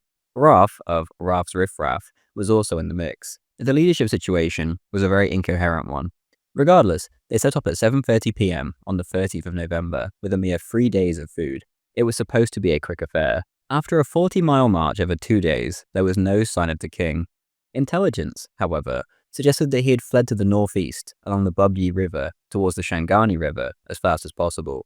Food was of course now running short, but regardless, Forbes was confident, and so he left 80 men behind to set up a camp at a missionary station and pressed on with the rest. On the 18th, the spot that Lobengula was believed to have been heading for, once again, showed up empty. The natives here said that the king was close, this time just 16 miles upriver. Instead of giving immediate chase though, Forbes sent the natives after the king with a message, telling him to give up this pointless struggle. The patrol then set up camp and waited for the result. It had been 4 days. The men were running out of food, and, as expected, discontent was bubbling. One trooper wrote in his diary, quote, "We are now living on anything we can pick up, mostly meat and kaffir corn. There is a good deal of discontent among the men on account of the rations." End quote. Ralph, however, was a bigger problem than the food. He told his men that they were going back to Bulawayo, and suddenly, half of the camp was clamoring to go home. To head off this discontent, Forbes called for a parade at 11 a.m. on the 19th. Quote, Forbes barked, "Any of you men who are discontented with the rations, or the way we are going, step 2 paces to the front." End quote. All but 17 of the Salisbury men stepped forwards, and all but 4 of Ralph's men did the same. Not a single one of Wilson's Victoria Rangers chose to opt out, and of course, the professional Bechuanaland men were not given the option. Forbes, in the words of Captain Heaney, continued, quote, "You will be sent back to Bulawayo. To those who had elected to stay," he said, "we are going to catch the king, even if we can only get a dozen or 20 men to go with us." End quote. Those who stepped forward were sent back to the missionary station before heading back to Bulawayo. Some of the men were a little confused and felt pressured into stepping forwards, and most of them were by no means cowards. Regardless, they no longer had a role to play. As for the column itself, they reorganized themselves, and soon enough, supplies and reinforcements arrived from Jameson. Instructions were given too, quote, "Get onto the King's Spoor there and follow it right up." End quote. The column set off again on the 25th, following in the tracks of Lobengula's wagons. For 3 days, they pressed on in the filthy wet weather, in which wagons proved to be a serious encumbrance. Forbes quickly realized that they would never catch the king like this, and so the force was once again reduced. 130 were sent back, with all the wagons, and 158 men remained with the best horses. Only 2 Maxim guns were retained. 10 days' worth of rations were taken, as well as 100 rounds for each man, and 2,100 for each of the 2 Maxims. Lobengula was much closer than they realized, and the king was getting worried. In an effort to get the white men off his back, he sent an emissary to Forbes with 1,000 sovereigns in a white bag, and the message, "Take this and go back. I am conquered." The 2 troopers who intercepted the envoy simply took the cash and pocketed it. Much has been made of this offer in support of Lobengula, but ultimately there is no way of knowing if he was genuine. Most likely, he truly did want peace, but his more bloodthirsty Indunas would never allow it, making the offer pointless anyway. Oliver Ransford, for example, writes of the 2 troopers that, quote, "Their dishonesty was to condemn over 400 men to death." End quote. This, obviously, takes a massive stretch of the imagination. The Matabele had no intention of meekly surrendering, even if their leader did, and the only language they understood was warfare. It would all have to be settled another way. At the same time, Lobengula was trying to lure the white man into a trap, and groups of Matabele were sent south to feed fake stories to the whites, in order to tempt them to wander forwards across the Shangani carelessly. Walter Howard of the Bechuanaland Border Police described this by now much reduced column as it set off once again. Quote, "The journey to the banks of the Shangani was without much excitement, except that caused by exceptionally heavy rains. We had no tents or any protection other than that afforded by our blankets or cloaks. The day we reached the Shangani, we passed great numbers of armed Matabele, who bluffed us that they were tired of war and were running to make peace, in which laudable object we encouraged them. Little did we dream that their orders were that we were to be allowed to pass until we crossed the Shangani River, and then none of us were to be allowed to return." End quote. It's truly amazing that Forbes chose to trust this band of armed natives, but regardless, he did, and so they pushed on. Colin Brander, formerly the company's man in Bulawayo, plainly said that this was almost certainly a trap, but regardless, he was not listened to. Burnham, the American tracker, found it odd that these scouting parties didn't attack them. He wrote later, quote, "The South African niggers, if they meet you scouting, and they are alone or in small numbers, don't go for you, but make tracks for the nearest impi. This extraordinary conduct on their part saved our lives over and over again. Indians kill you," end quote. On the 3rd of December, the patrol was finally within a mile of the Shangani River, and some of the local natives confirmed that the king had indeed only left the area that morning. Soon enough, the column discovered a recently abandoned enclosure from the king and his men. They were indeed hot on the king's heels. His wagon tracks were evident to see, and they were heading right towards the Shangani River. Forbes ordered Major Wilson to form a 12-strong patrol with the best horses and set off to find where Lobengula had gotten to, and then return by dark. There was certainly no shortage of volunteers, and the men clamoured around, eager to go with the much-loved Wilson on this daring mission. Burnham arrived back from a scouting mission with Robert Bain, a Canadian scout, right as the patrol was leaving, and was ordered to join Wilson. At 5 p.m., Wilson's patrol left the main position and splashed across the Shangani. Forbes recalled, quote, "They all understood that they were to be back that night, and Curtin asked Dr. Hogg, with whom he was messing, to keep some dinner hot for him, as they would not be in till dark," end quote. By 11 p.m., however, Wilson was nowhere to be seen, and as it turned out, he had disobeyed orders. Captain Napier and 2 troopers turned up with a message from Major Wilson and asked Forbes to bring the rest of the force forward so they could attack the Matabele, whom he had located at first light. Forbes, by now, knew full well that to order the headstrong Wilson home would be useless, and so he did not waste his time with this course of action. Removing the entire force, as Wilson had asked, though, was also out of the question. Instead, 20 men were sent with Napier to join Wilson. Major Walter Howard recalled, quote, "Forbes sent Captain Barrow with his troops on as a reinforcement, with a message that, as soon as it was light enough to move, he would come on in the morning." Napier did not return with Barrow, and, as Maine had a touch of fever, Robertson went as guide, taking food for Wilson's party with them. Of course, it was quite out of the question for the whole force to go on at midnight, and a night as black as ink as that. There were our slaughter cattle to drive. All our rations were now exhausted. Native herd boys, galloping gun carriages, and other impedimenta, end quote. Howard continues, quote, "On the morning of the 4th of December, as soon as it was light enough to see, we started to join up with Alan Wilson. We had scarcely gone half a mile when terrific firing began from the other side of the river. The column was closed up and hurried forward, our right flank being protected by the river, along whose banks the column was marching. The heavy firing increased in intensity, and Colin Brander called out to Major Forbes behind whom he was riding, 'They cannot keep that up for long, sir, with their stock of ammunition.' Almost at that moment, a cloud of Matabele swept down through the bush and took up position across the flat, on the opposite edge of which the column was hurrying forward to join up with Wilson. At once they opened a heavy fire on us. Almost as they fired, our Maxims were returning their fire. Outnumbered by 30 to 1, and with less than 100 rounds of ammunition per man, our position was very precarious, but no ammunition was wasted, for a man did not fire until he was certain of his mark," end quote. Unlike at the battles of Shangani and Bembezi, the Matabele made no attempt to surge forward as a great mass. Instead, they sat almost invisible in the bush and took shots at the Rhodesians, albeit, as usual, their aim was atrocious. During a lull in the fighting, the men could hear another battle going on across the way. They, of course, must have feared the worst. Alan Wilson and his brave volunteers were trapped with no hope of relief. The main force, however, had problems of their own right now. By 7:30 a.m., most of the Matabele riflemen had been silenced, and Forbes began to extract his demoralized force down the river back towards the position in which they had spent the night. Not a single man had died, but 16 horses and 5 mules had been, and it seemed as if they had deliberately been targeted. At 8 a.m., as Forbes sat down to consider his next move, the 2 American scouts, Burnham and Ingram, together with a young man named Trooper Gooding, appeared at the camp after having swum across the river on their horses. Forbes demanded to know what on earth had happened, to which Burnham replied, quote, "I think I may say we are the sole survivors of that party," end quote. As it turned out, Wilson and his boys believed they had found Lobengula the night before. They had rode past swarm after swarm of seemingly pacified Matabele men, women, and children, and located what appeared to be the king's wagon. Burnham recalled, quote, "As we lined up, Captain Napier, who spoke the Zulu language excellently, shouted to the king. He addressed Lobengula in the grandiloquent native style, giving him all his titles and assuring him that we were distinguished messengers sent by Dr. Jameson's fighting Induna to escort him to Bulawayo, and there conclude a treaty of peace, that his life would be spared and all honor shown to him, etc. Suddenly, as if a switch in their heads had been triggered, the Matabeles became crazed, grabbed their rifles, and attacked the Rhodesians out of nowhere. It was a trap. Lobengula was already a day's march further north. Wilson quite rightly ordered a retreat from this doomed situation. As they did so, heavy rain began to pour down, and the natives ran for cover from it. The coup de main had failed, and Wilson could quite reasonably have retreated and gotten back to camp, but he did not. The reasoning for this is simple.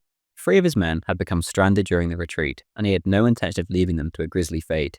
And so, instead of pulling back, they set up camp right where they stood. Wilson and Burnham then went off to hunt for the missing men. After following their spoor on his knees, Burnham, perhaps the world's greatest tracker, managed to locate the missing men, and the force was reunited once more. During the night, Burnham was sent off to check the perimeter, and he found that the Matabele had begun to surround the camp and cut off their escape. A few hours later, Wilson once more dispatched the trusty American to see if he could link up with the relief force before it passed them. Soon enough, Burnham had managed to locate his fellow American, Ingram, who was leading the 21-man strong relief column. The small force didn't even have a Maxim gun. Not much help indeed if they were to save Wilson's patrol. They may have been able to retreat before, but now they certainly could not. There was now 37 of them, surrounded on the far side of the Shangani, facing up against thousands of Matabele warriors, thirsting for revenge. Burnham recalled, quote, "All of us who had ridden through the great camps and spent the night in the bush knew then that the end had come." End quote. Instead of sitting and waiting for events, however, Wilson insisted on mounting another attempt to negotiate with, capture, or kill the king. The next morning, much as the day before, the men picked through the Matabele encampments, doing their best not to startle them. The natives watched with interest, but did not react in any way. The white men then, once again, got close to what they believed to be the king. Wilson shouted out that the white men came in peace, and that all they wanted was to talk to Lobengula. As Burnham put it, quote, "With the bravado of the doomed, Wilson shouted to the king to surrender." End quote. They had pushed their luck yesterday by stepping into the Matabele encampment, and they were lucky to be alive. Now, however, it was just a step too far.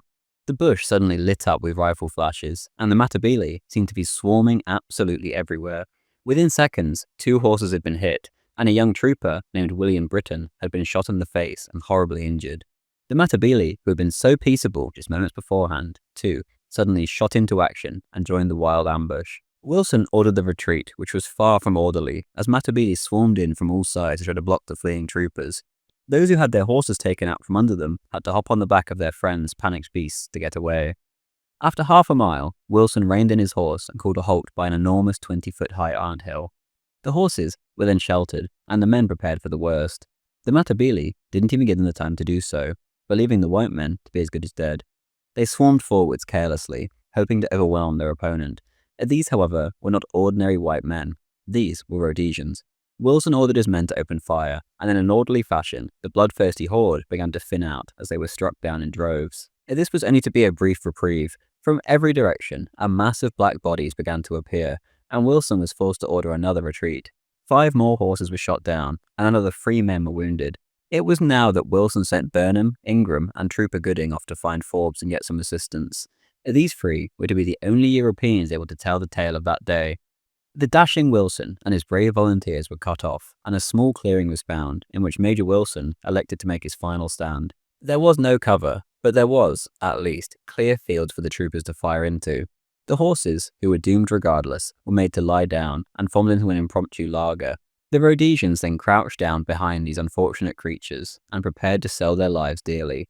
One native recalls, quote, "We surrounded them and started to fight. They got off their horses and fired at us over them. All of the horses were killed, and then the white men, those of them that were left, lay down behind the dead horses and fired at us. After many of the white men were killed, the few that were left, all of whom were wounded, lay on their backs and held their rifles between their feet and fired. After a little, the firing stopped, and we knew the cartridges were finished. We then rushed up and assegai the remainder, who covered their eyes with their hands. We lost many more than the number of white men, for they were men indeed, and fought us for many hours." End quote. Wilson's patrol consisted of merely 34 men, and they were facing as many as 2,000 Matabele warriors. When their Martini Henry ammunition ran out, they pulled out their revolvers and began to fire those at the natives too, making every shot count, amidst a hail of horribly aimed native gunfire. It was only with sheer numbers that the Matabele were able to overcome this group of men, which were some of the bravest that Britain has ever produced. Another Matabele recounted, quote, "They could not understand why all should have stayed. as some of them could have escaped had they tried. But they had not tried because some of their horses had been killed, and those who had horses resolved not to desert their comrades in distress, so they stood there and fought the thing out." End quote. Major Wilson himself was supposedly the last to die. As their number dwindled, one man proclaimed, "Let us thank God who will receive us today," and the few that remained began to belt out a defiant rendition of God Save the King as they approached the end of the road. Ransford writes, quote, "Probably Wilson's men sang a few verses from a hymn, but legend insists that they sang the national anthem." End quote. The native account continued, quote, "6 only left, men or gods, fell a singing as though their breasts were bursting with a wondrous joy. I know not the meaning of song, but some amongst us knew it for the song of the last things of all song of triumph, which tells of the glories of the great white mother who rules the impis of the English." End quote. Soon enough, Wilson and the last of the men had been swamped and slaughtered. 34 brave Rhodesians lay dead on the floor amongst a pile of Matabele, which was easily 10 times their number, if not more. The Shanghai Patrol had pulled off one of history's bravest last stands. Forbes and his men, as much as they hated to do so, were forced to turn back for Bulawayo soon enough. Quote, "The column was in a parlous state. The horses could do little more than walk, and the men were in not much better condition. Very wet weather, only horse flesh for food, and the constant strain was beginning to tell on everyone except Major Forbes." End quote. It appeared as if it was to be a repeat of Kabul in 1847. The entire way back, the column was harassed by the Matabele, and the white men possessed barely any ammunition to respond with. One evening, however, Forbes made the decision to withdraw under the cover of darkness, lest they end up like Wilson's patrol. The painful choice was made to leave behind the weak and sick horses, as well as much of their equipment, to make it seem as if they were still there. The hardest decision of all was to kill the dogs, lest their barking betray the withdrawal. Burnham emotionally recalled, quote, "We were now obliged to destroy 7 of our faithful dogs, who had followed us so loyally through storm and flood and war into this wilderness of trouble. They were knocked on the head with choppers and dispatched without sound. To kill such friends is one of the most trying ordeals a soldier can experience. But there was only one way to escape from the trap in which we were caught, and that would have been closed forever had a single yelp or bark reached the ears of the alert enemy enclosing us." End quote. The ruse was successful. Even the horses managed to keep their calm and were as quiet as a mouse. The next morning, when the Matabele raided the camp, there was no shots fired back. Commandant Raff, who had been a nuisance so far, but on the way back home, he was a godsend. Burnham called him, quote, "the most experienced Kaffir fighter in Rhodesia at the time. Most Boers are large men, but Raff did not weigh more than 120 pounds. It was jokingly said of him that he had engaged in a Kaffir fight for every pound of his weight." End quote. 18 hours a day was spent marching, and attack after attack was driven off until on the 14th, the light at the end of the tunnel finally appeared. Quote, "2 white men suddenly appeared across the vley, at the edge of which we had halted. How the column cheered and yelled, for this meant that at length we were in touch with the long-looked-for relief. The 2 men were Salu and Akut, who had ridden out from their column to see if they could get any news of us. For we had been lost so long that the gravest fears were entertained of our safety. The relief column was barely 3 miles away, with them being, among others, Mr. Rhodes and Dr. Jameson. How light-heartedly all the old cripples covered those 3 miles, arriving not very long after dark, guided by rockets that were sent up at Salu's request. There we found ready for us tons of bully beef, cookies, coffee with sugar in it, and all that we could want for." End quote. The story, however, soon came to a happy ending for the Rhodesians. The king may have escaped the Rhodesians, but he did not escape Rhodesia. In January, the morbidly obese king passed away from a fever just 30 miles south of the Zambezi River, and indeed his safety. Ransford writes of the end of the war, quote, "The Matabele made no more use of the initiative that they had regained. They had been so impressed by the way 34 men had fought that they hesitated to follow up their victory at Malenku with an attack on the much larger force in Bulawayo. In any case, the warriors soon afterwards lost all their spirit when they learned that Lobengula was dead, and they came flocking in to surrender. It seemed to the white men of Rhodesia that Wilson's death had not been wasted after all, and the very manner of his death deflected all criticism from the Nelsonian disobedience, which more than anything else had been responsible for the disaster." End quote. Thank you very much for watching the first episode of this series. As stated, this was originally meant to be one long video, but since my ban from YouTube, it is now being produced in parts. And so, in episode 2, we shall pick right up from where we left off. If you did make it this far and enjoyed this episode, then please do consider supporting the channel by becoming a paid sub on Substack for merely £5 a month. Or, if you're even more generous, then there is Ko-Fi for higher amounts, or a founding member here on Substack. Again, as mentioned at the beginning, These videos are now entirely viewer funded, and so every little subscription really does mean the world and allows me to make these videos. Thank you so much.